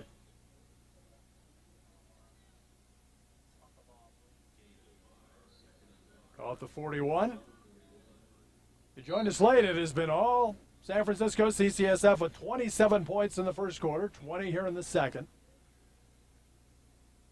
They've had, only 1 turnover. But the short punt was the equivalent of another turnover to set up their first score, and it's been downhill since then. 2nd and 5. Evans slips. The ball pops out and goes right to Mack. They're living right on that one. Mack turns it into a gain. I guess that might be a pass. It wasn't a handoff, was it? Yeah, I think you got to call that a forward pass. I mean, they could do no wrong. They drop back, they collide, the ball's up for grabs, and they just turn it into a positive gain right here. Check this out. I don't know if I've ever seen anything quite like this one. Look at that. The ball is just held up by their We're going to call tackle. that pass. And we're going to give him a completion for that one. That's a great angle right here. Put that one in the playbook. So they get positive yardage out of it. It's about a yard's gain. It's 3rd down and 4. Somehow I don't think we'll see that in George Rush's playbook anytime soon. Put on the blitz, but Evans steps up and throws, and has a 1st down. Alexander gets to the 32-yard line. Or check that. Taylor makes the catch. Taylor has it to the 32, and the tackle is made by Greg Williams. I think if you're Tom Kraft right now, you just say, all right, I guess it was not meant to be. When things are going like they are for San Francisco, we've seen broken plays turned into big gains, a possible fumble that ends up being a completed pass. There's not much you can do. 313 yards and yardage so far. That's a little scary for a half. And -1 for Palomar at this point. Quick throw on the deep post and just overthrown. Didn't miss by much. Johnson couldn't quite get there. San Francisco is just making a huge statement today with this lead in the first half. I don't know if there were any doubters when you have that long a win streak, but I would think they're erasing any skepticism about them today.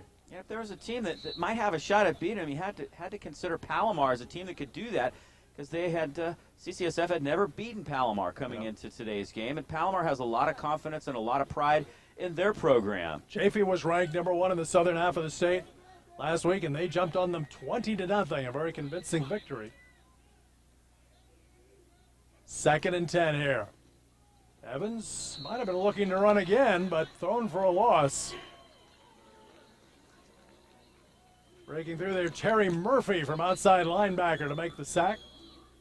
So now it's 3rd and long, 3rd and about 14. Palomar's actually starting to play a little bit better defense, and they're finding a little bit more success, although San Francisco continues to move the ball down the field.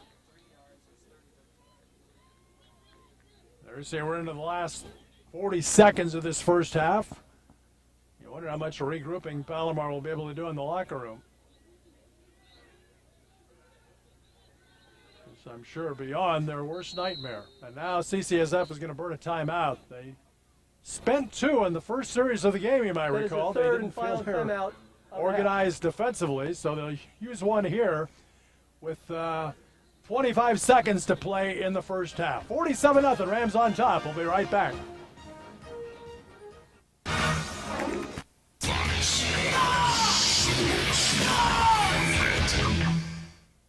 It'll be 3rd and 13 for San Francisco. Ball at the 36-yard line of Palomar as they see if they can add something here before halftime. Evans in trouble back there, and he's sacked again.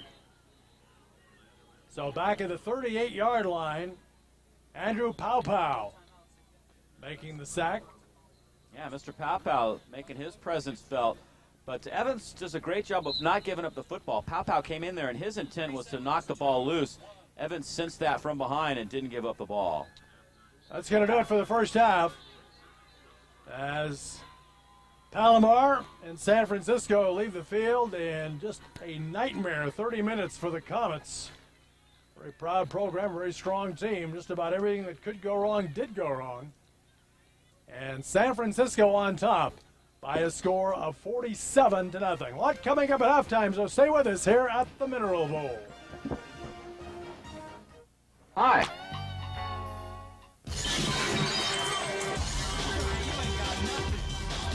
Warriors Magic Thursday at 6 on Fox Sports Net. We are ready for the second half kickoff here at the Mineral Bowl. It'll be Palomar kicking off. You recall that San Francisco deferred its option after winning the toss of the coin, so they'll get their hands on the football to start the third quarter. Sherwood to kick it off for the Comets. 3 receivers are deep. It's coming down toward Lindsay. A big hole out across the 25 and out near the 28 or 29-yard line. It'll be really interesting to see what Palomar brings to the table in the second half. If Tom Kraft is able to say anything in the locker room that could inspire his team to try to get some respect out of the second half of football here. You got to play 30 more minutes. You know, you can't go home early, and we'll see what Palomar can do. San Francisco with a huge statistical advantage at the half, as you would expect.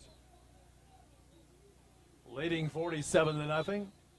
Orlando Evans in the offense, ready to go back to work as he looks things over, and the officials stopping the clock. First charge timeout of the half. Palomar calls a timeout. So this is a mirror image of what happened to start the game when C.C.S.F. burned timeouts. Yeah, or somebody forgot to be out there on the field and start the second half. A brief mention of the stats in the first half. One that often doesn't mean a whole lot, but seems significant today. First down, 16-2 advantage for San Francisco. Total yardage, 308 yards for the Rams, which is an awfully good half. And Palomar, -1. That's about as big a disparity as I can recall. They've shut a team down completely. We know C.S.F. has the best defense in the state as George Rush looks on. But getting people in negative yardage is just astounding, especially a team that's never won in the state in offense. It's quite a football team George Rush has put together this year. Here's a handoff to Johnny Mack, and Mack struggles his way for about 3 or 4 yards out to the 32-yard line, it appears. Mack had 151 in the first half. Here he's stopped by Andrew Pow. And again, they are stopping the clock. Oh, someone's shaking up for the Rams. Got one of the old linemen down, I believe. Who is that? No, that is 66, Jesse Keolana Kamakea, who is stretched out there as you see him. Looks like they're working on his right knee, right leg. So we'll see if he is able to continue. Shaking up here after the first play from scrimmage. About a 4-yard gain for Mack. Johnny Mack, 151 yards in 17 carries in the first half. That's an 8.9 average, which is good, but it's not that much better than a season average of 8.2. San Francisco has tremendous balance in their offensive attack. And they're not far behind Palomar's leading 501-yard statistical average in the Here's how it started for CCSF. Johnny Mack with a 1-yard run after the turnover at the 19-yard line. They came right back, got a field goal. Then Kellen Taylor hauls in an 18-yard touchdown pass from Orlando Evans. Evans had 3 touchdown connections in the first half. Here's another one. This time it's Willie Dixon in the back of the end zone. Then the great punt return by Rodney Burton. 56 yards. Shake and bake, and all the way home goes Burton for another big score for CCSF. Palomar tried desperately to get things going on the offensive side. Andy Goodenough, much of the time, was running for his life. Here's Ronald Nunn with an INT out of St. Francis. And then for good measure, Johnny Mack takes it 48 yards for the touchdown. Untouched. So back to live action now. It's 2nd and 7. Setting up Evans and throws a screen pass that was pretty well diagnosed. Had about 4 red shirts there with the intended receiver. That was Gabriel Button, the tight end. It's incomplete, and it becomes 3rd down and 7. Andrew Pow making his presence felt. He came on at the end of the first half, and he starts the second half with a nice play here, getting in Evans' face, forcing him to throw that pass a little bit early. Pow is good size at 6'2", 235. He's a freshman out of El Camino High School. And he's a good football player. There are a lot of great football players on this Palomar team. They've got to show what they're made of in the second half to gain some respect here. Now, Palomar really needs a stop here to give them something to feel good about after coming out for the second half. It's 3rd down and 7. Evans back. They pick up the rush pretty well. The throw incomplete, just over the hands of Mack. And not that far from Zach Fletcher either, but I thought Mack was the intended receiver. So it's 4th and 7, and the Rams must punt for just the second time today. There's look at your first half stats. The Comets did have 40 yards in passing, but minus 41 in rushing for their total. Great balance for San Francisco. We mentioned the first downs. Relatively few penalties in the first half. 2 turnovers, 1 fumble, 1 interception for Palomar. Plus they had that short punt, which was the equivalent of yet another turnover. Field position was huge in the first half, Dave. Yeah, it definitely was, and that was set up by San Francisco's smothering defense and the fact that Palomar just could not get anything going offensively. Very high snap, and now Nissen is going to have to run, and can you believe it? He runs for a first down. San Francisco can do no wrong. There is a flag down, however, on that far side of the field. That's amazing. They having one of those days, a high snap, and I think Nissen made a wide decision not to try to punt it. They had players right on top of him. And this is going to be a personal foul against Palomar, apparently a late hit there across the sideline. So the first down off the missed punt opportunity. And that'll take it into... Dead ball, personal foul, defense, 15-yard penalty, first down. Well, Nissen thought about kicking the football. Then he sees a wide open area to the outside, and he says, okay, well, you're going to give me that. I'll take it and go. And the punt might have been blocked had he tried to kick it because they were getting there. It was a high snap, and there was some pressure on. Yeah, after he eluded that first rusher, he thought again about kicking it and then said, hey, look at all his room, and scampered for the first down. Tacked the 15 yards onto it for the penalty, and the ball's to the 45 of Palomar. Yeah, he's a good athlete. He's a backup quarterback to Evans, so he can play the game, and not your typical punter that would not be able to run like that. Here goes Johnny Mack, left side, and he's got, it appears, maybe 6 or 7 more. Marco Chavez, the middle linebacker, made the tackle. The question is, how many yards can Johnny Mack rack up today? And his season totals over 1,200 yards would be a lot bigger, but most of the time he comes out of the football game after 3 quarters because they have a big lead like they do today. He actually stepped out at the 39, but it's 6 more yards for Mack. Second down and 4. 4 wide receiver set. 161 yards in the day for Mack now in 19 carries. There goes Mack again. Hit behind the line. That was a great job by Charles Williams. Charles Williams penetrating and making the hit. It's a loss of a yard to the 40 and makes it 3rd down and 5. Now Williams, a backup linebacker here at Palomar, and he comes in and makes a nice play. Tom Kraft looking for some guys to come in and make plays defensively, and Charles Williams is a guy that does that right here. Looks like Palomar has found a little bit of life at the intermission, how they are definitely playing a little bit harder defensively. Still things aren't working out for them because of the punt that ended up being a first down with Nissen tucking and going, but they are playing better defense and they're playing harder. 3rd and 5 now at the 40 of the Comets. 4 wide receivers. Mack alone in the backfield, moving over, and Evans looking over the middle and makes the completion for another first down. Kellen Taylor hauling that one in on the post pattern.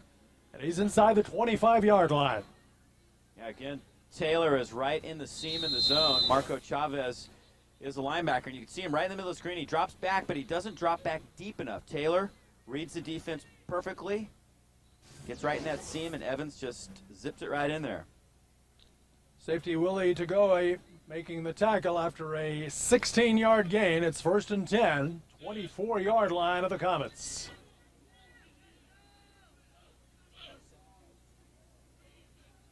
Taylor with 7 catches now today, 94 yards and a touchdown. Evans hit as he throws, and that one's up for grabs. It is caught by Taylor at the 2-yard line, and Evans really got popped. Yeah, he's hurt. Ray Holdcraft came in and nailed Evans. Incredible catch by Taylor. I don't know how Evans even got the ball that deep down the field. I'm sure he never saw the completion because he's shaken up. He really took a hit. Yeah, you'll see Holdcraft come in and boom, he nails him right as he's throwing the ball, lays him on his back. Evans has no idea what happens with the play. We'll see Holdcraft blitz again, finds a seam right there. Down he goes. The ball is up for grabs. Could have easily been an interception, but like everything else today, it goes in San Francisco's favor. Taylor making the catch inside the 5. Let's hope Orlando Evans is all right. Like maybe his left knee there. Really, there's no way Holdcraft could stop.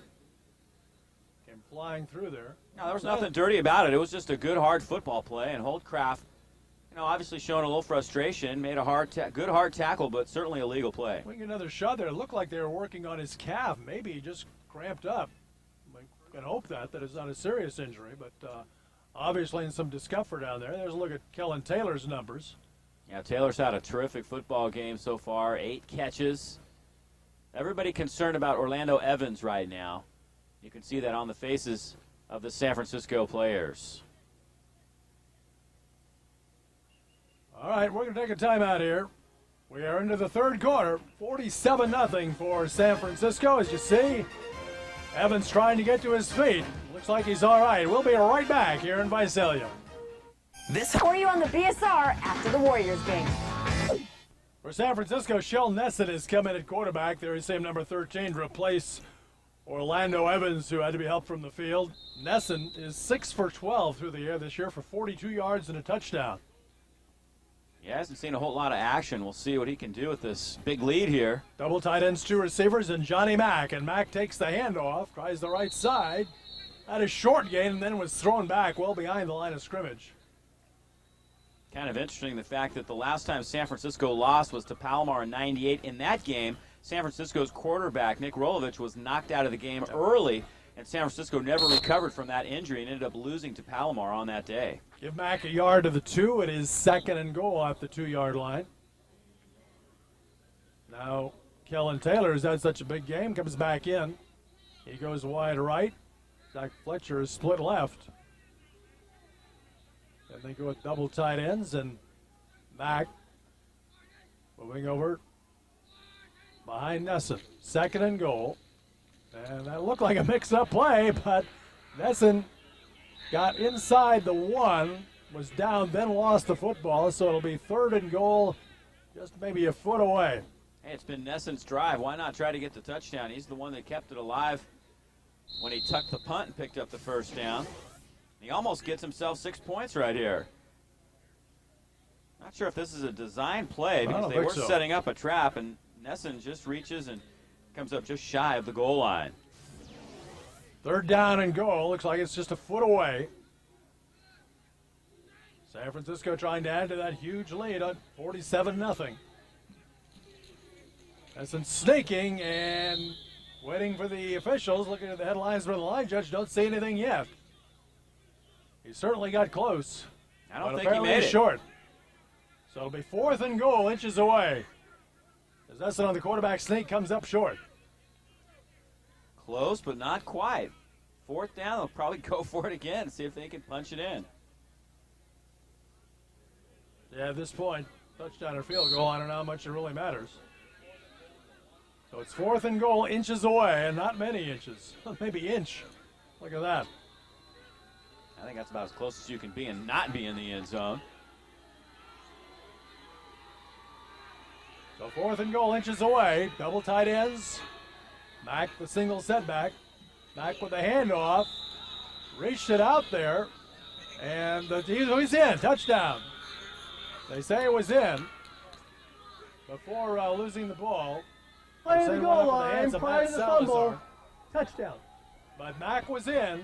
His 2nd 1-yard scoring run of the game. His 3rd touchdown of the day. Yeah, but check this out. If Mack didn't quite get in and it was going to be a fumble right here, it's going to be Matt Salazar who gets the touchdown. The offensive tackle winds up with the football and says, hey, I know how to get this thing into the end zone. I'll take this thing home. I think they gave it to Mack from what Ken Rivera said. But yeah, it was Mack's touchdown, no question. Salazar would be happy to take it in case. The kick by Hines good, but we've got a penalty marker though. He may have had a late hit on the kicker or even the holder, so we'll wait and see. San Francisco has added its lead. Added to it now, it's 54-0. And it looks like they'll leave the points up on the board. Let's see what Ken Rivera has to say. Kick is good. After the kick, personal foul, roughing the kicker, defense, that penalty will be enforced 15 yards on the kickoff. So the conversion is good. It is a 54-0 lead for San Francisco as they are just rolling downhill to a 3rd straight state championship. Back with the kickoff in a moment.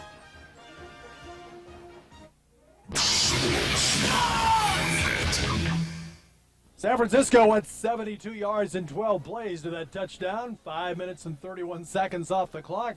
The lead is 54-0, Dave, and now they get to kick off from midfield after that roughing penalty.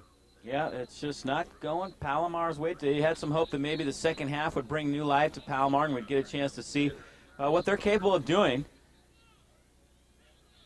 Back deep, Alexander, and whistle blows. It is just a touchback. As from the 50-yard line, Heinz boomed it away.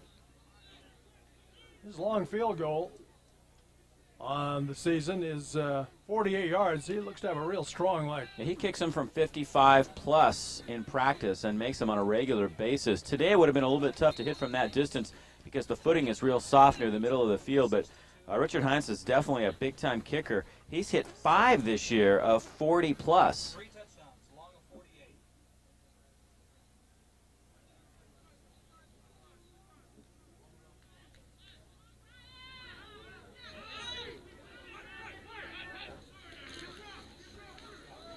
First down, here comes the ball out on the outside to McLean, and McLean with a nice gain. He's up to the 36-yard line for a first down, about a 15-yard gain. That's the best rushing play they've had all day long.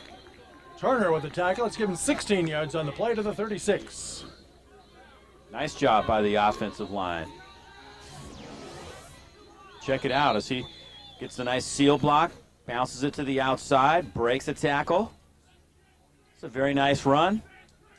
First down for Palomar. Andy Goodenough trying to get his offense off to a good start here in the second half. That ball tipped and knocked away. It was almost intercepted by Ronald Nunn, who had a pick in the first half. Oh, yeah, and he was almost going to get 6 points out of that. If he brings that in, he's gone. Ronald Nunn knows what to do with the football. He's a great running back at St. Francis High School during his high school career, and he's turned into a great defensive player as well here at CCSF. But if he makes this play, he's gone, stepping in front of Alexander. So Goodenough, who had such a great year, All-American year. 4 for 20 on the day. Just way below his normal level of efficiency. And here he is caught and dropped, maybe for a loss of a yard by Brian Ossoon. That is a sack, a loss of 1. It'll be 3rd and 11. So Ossoon comes up. You watch Ossoon keep the pressure up, coming from his defensive line spot. And Goodenough actually stepped up right into that. But Ossoon stayed with his man and was able to force him out. Now San Francisco's scrambling a little bit, and they're going to have to burn a timeout. They had too many guys on the field. I don't know if they got it called. No, they didn't. And it's about to Bresnahan complete for the first down at the 45-yard line. San Francisco wanted a timeout. They had too many men out there as Brian Ossoon had made the sack on the previous play, was trying to get off the field. They asked for time, but the officials didn't stop it, and Bresnahan has a first down at the 46-yard line. It's a nice catch by Bresnahan coming down the sidelines. Again, he's got a little bit of a height advantage with the secondary, not with Onyenagetcha. That's a good matchup for San Francisco, but this time Bresnahan's able to beat it. Defense, that penalties decline. First down, Palomar. So it's 1st and 10 at almost the 44. We'll call it the 44-yard line of San Francisco. Ossoon, who made the sack on the previous play. That was the 5th sack of the afternoon for the Rams. Goodenough getting the play from the bench. 4 wide receiver set with McLean behind him. Running away from pressure, comes back to the other side now. McLean makes the catch, and he's down to the 32-yard line. It's another first down. Onyenagetcha made the tackle with help from Lance Mitchell. How about McLean? He's showing a little bit of life for this Palomar offense, and Andy Goodenough also showing his pride, staying with things, finding some things that work. Goodenough's a terrific quarterback, and he threw for 400 yards last week to get them into this football game. San Francisco may be caught short substituting again as McLean takes another handoff, wrestled out of bounds by Lance Mitchell. Getting close to another first down and maybe a yard short. Mitchell made the play. They needed the 22, and he does have the first down. Well, Palomar has switched things up here a little bit on San Francisco in terms of their substitution pattern, and it's throwing San Francisco off right now. San Francisco's having trouble adjusting defensively. Tom Kraft has finally found a wrinkle in the CCSF defense. Unfortunately, it's taken him a long time to do it, and they're down 54-0. Chris Williams is in a running back now. He'll take the handoff and going for about 4 or 5 more, getting across the 18-yard line, wrestled down by left side end Tommy Pratt. What Palomar is doing here, Hal, is they're going to a hurry-up style offense, which is keeping San Francisco from substituting. What they had been doing earlier in the game is checking out the formation, shuttling in a couple of players to match up with that formation. Palomar's coming up to the line quicker now, not enabling them to do it. Good enough to throw on second down. And again, it looked like a misread on the pattern between himself and DeAndre Alexander. He'd come back to the middle, and that ball was thrown to the sideline right in the corner of the end zone. So it's incomplete, 3rd down and 6. Yeah, Goodenough was looking to the outside there. Goodenough's out of Corvallis, Oregon. Evans has an Oregon connection. So does Goodenough. Wasn't heavily recruited out of high school, though he was the offensive player of the year. His best friend's father. 3rd and 6. Bresnahan, great leaping catch. He's out of bounds down near the 1. What a play by Bresnahan. That's exactly the type of play that Bresnahan is capable of making. Great jumping ability, especially down here in the red zone. They like to go to him in this situation and get him one-on-one, get the ball up in the air, let him use his leaping ability. Right now, Iannagetcha looks back a little bit late, and that is a beautiful throw right there from Andy Goodenough. Turner prevented him from going into the end zone as he'd gotten away from Iannagetcha. It's 1st and goal at the 1. So Palomar with a chance to get on the scoreboard here. And off, and Williams going to be hit for a loss. Chris Williams never got close to the line of scrimmage. Sorry to talk about how Goodenough ended up here. Goodenough, as we take a look at this last play, great stuff right there along the defensive line. Look at Lance Mitchell. He's the leader. He's the All-American right there in the middle. Goodenough's best friend's father played in this conference down here in the Mission Conference, told him about Palomar, what kind of success they have as a football team. So he came all the way down from Oregon. Mitchell and Rashad Edwards, the safety, made the hit. 2nd and goal now, 2 yards out. They lost 1. Goodenough out of the shotgun. Going to the end zone and throws it behind his receiver, who was Larry Slaughter. It'll be 3rd and goal at the 2. Well, that was not a good throw by Goodenough. He's made some good throws on this drive, but that wasn't one of them right there. Slaughter ran a pretty good route. He was starting to break free, had a chance to catch the football for a touchdown if the ball had been out in front. Unfortunately, Goodenough put it behind him. So it's 3rd and goal, just across the 2-yard line for Palomar as they try to get on the scoreboard here. So 4 wide receivers set. Goodenough working out of the shotgun for the 2nd consecutive play. 3rd down. Trying to get away from the rush and throws into the end zone. That's caught for a touchdown. Alexander with the catch at the back of the end zone. And Palomar is on the scoreboard here with 5:50 to play in the 3rd quarter.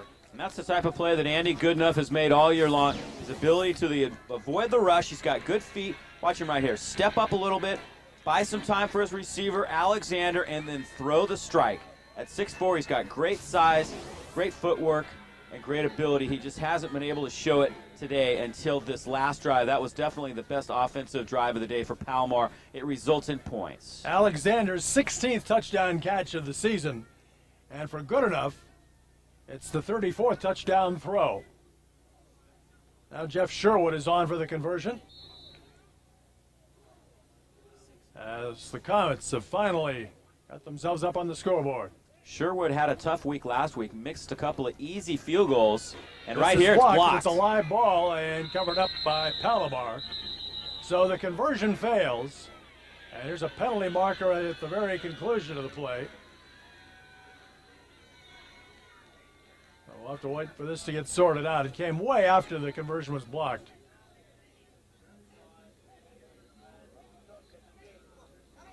So there you see the men in stripes discussing things. Yeah, I think it might have been Sherwood himself that actually came up and hit someone in the back. We'll see.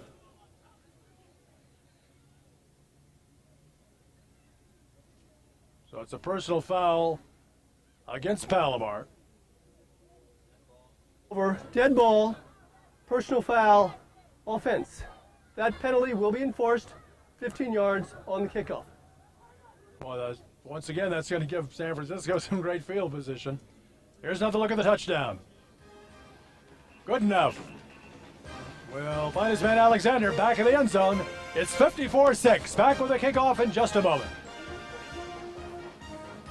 Last year I was on a... This morning, we talk football, hardcore football. You come out and you hit him right in the mouth. Tomorrow on Fox Sports Net.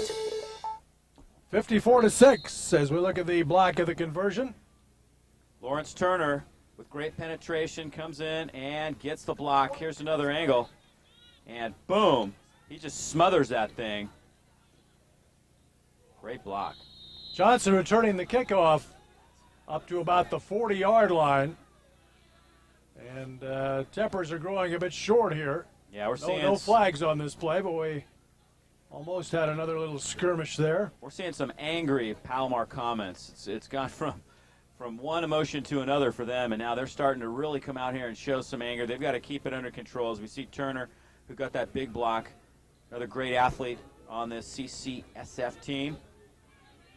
Borden made the tackle on the kickoff, so it's 1st and 10, San Francisco, and it's 40. Evans is okay. He's back on a quarterback. Orlando came out of the last series after a big-time sack by Holdcraft. 1st and 10 at the 40. And here's Johnny Mack, right side. Not much there. Maybe a yard, maybe not as much. Well, what a great job Palomar's done in the second half to contain Mack. He has had one nice run, but they've done a much better job in the second half, penetrating, playing off their blocks, and making tackles. Outside linebacker Charles Williams made the tackle there. Give Mack a yard to the 41. 2nd and 9. Mack is up over 150 yards on the day. 2nd and 9 here. He's at 163 and 23 carries. Yeah, he had that big 48-yard run in the first half for a touchdown. Definitely showing that he's a guy that deserves a look at a Division I school. Mack again slips as he cuts in, and very little gain, if any. Had to cut it back to his right. Ray Holdcraft stopped him, but he'd already lost his footing. So let's give him another yard to the 42. It'll be 3rd down and 8. A long 8 at that. We talked about Tom Kraft is moving to San Diego State after the season. You got to wonder about George Rush. You know, there are some schools, particularly one in the Bay Area, that has an opening as a head coach, and you might wonder if George Rush might be a guy that might fit there. He's proved what he can do at this level, certainly. This is the 101st offensive play of the game coming up. And we're still in the 3rd quarter. It's a high number. Evans throw, a little short and incomplete. A little short of the mark of Robert Johnson, so the Rams will have to punt. Be their 2nd punt of the game. And a lot of clapping on the Palomar sidelines as they come up with a stop here in the 3rd quarter. The 4th and 8. Joe Serrano will be the deep receiver. Here's we get one more look at the incompletion. You can see the ball just short of Johnson.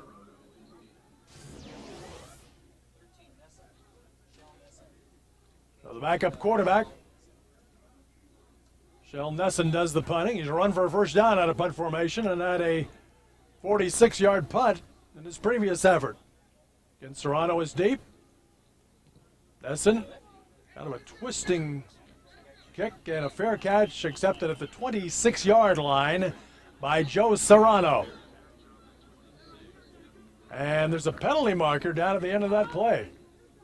Yeah, they didn't give him room enough to make that fair catch, and they're going to get called for it right here.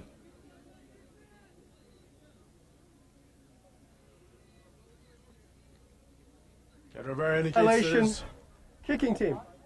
5-yard penalty, 1st down. The 5-yarder will move it forward to the 31-yard line for Palomar. They'll start there. They scored in their last possession. So it's 54-6 here as we're in the last 4 minutes of the 3rd quarter. Had a chance to talk with George Rush yesterday about whether or not he'd be interested in moving up to the Division I level, and specifically, would he be interested in the University of California job? And he said, you know, he's wondered what he might do there. He's thought about it in the back of his mind, what things he might do to help that program, but hasn't really shown that much serious interest in the job. Draw play to Will Gunnings, and He's got a gain. Well, maybe no gain at all. Get back to the line of scrimmage and maybe not much more. Corey Martin, the outside linebacker, made the hit for Palomar. And there is George Rush. He's certainly proven himself here since 1977. He's been the head coach here at San Francisco. What a great job. Good enough looking to throw, but he's hit and sacked. Back to the 6th sack of the day, back at the 25-yard line. Ryan Ossoon with his 2nd sack. And that'll make it 3rd down and about 16. Yeah, nothing fancy from Ossoon. It's just a defensive lineman getting a push, showing his strength and speed, getting around his man, and sacking the quarterback. Comets ready to go without a huddle here. 3rd and 16. Back at the 25. Plenty of time for good enough after the play fake, but throws behind his receiver. It's incomplete. Looked at plenty of time there, but just threw it behind his man, Darrell Johnson. And it's 4th and 16. Yeah, he did make a good throw there again. I think we're seeing good enough really forcing himself a little bit. It's a throw that he normally puts right on the money. But today, and the way things have gone for Palomar, he doesn't make the throw, unfortunately. Pat Johnson going deep with Rodney Burton. Of course, Burton's the one that had the return for the touchdown. Kovacevic with a very high kick, and Johnson wants a fair catch and has it at the 40 or 41-yard line. So the Rams get it back. Their lead 54-6 here in the waning minutes of the 3rd quarter. So Tom Kraft will move on after this game to San Diego State and take over that program for Ted Tollner. He's the offensive coordinator there under Tollner. But this has got to be a disappointing way to end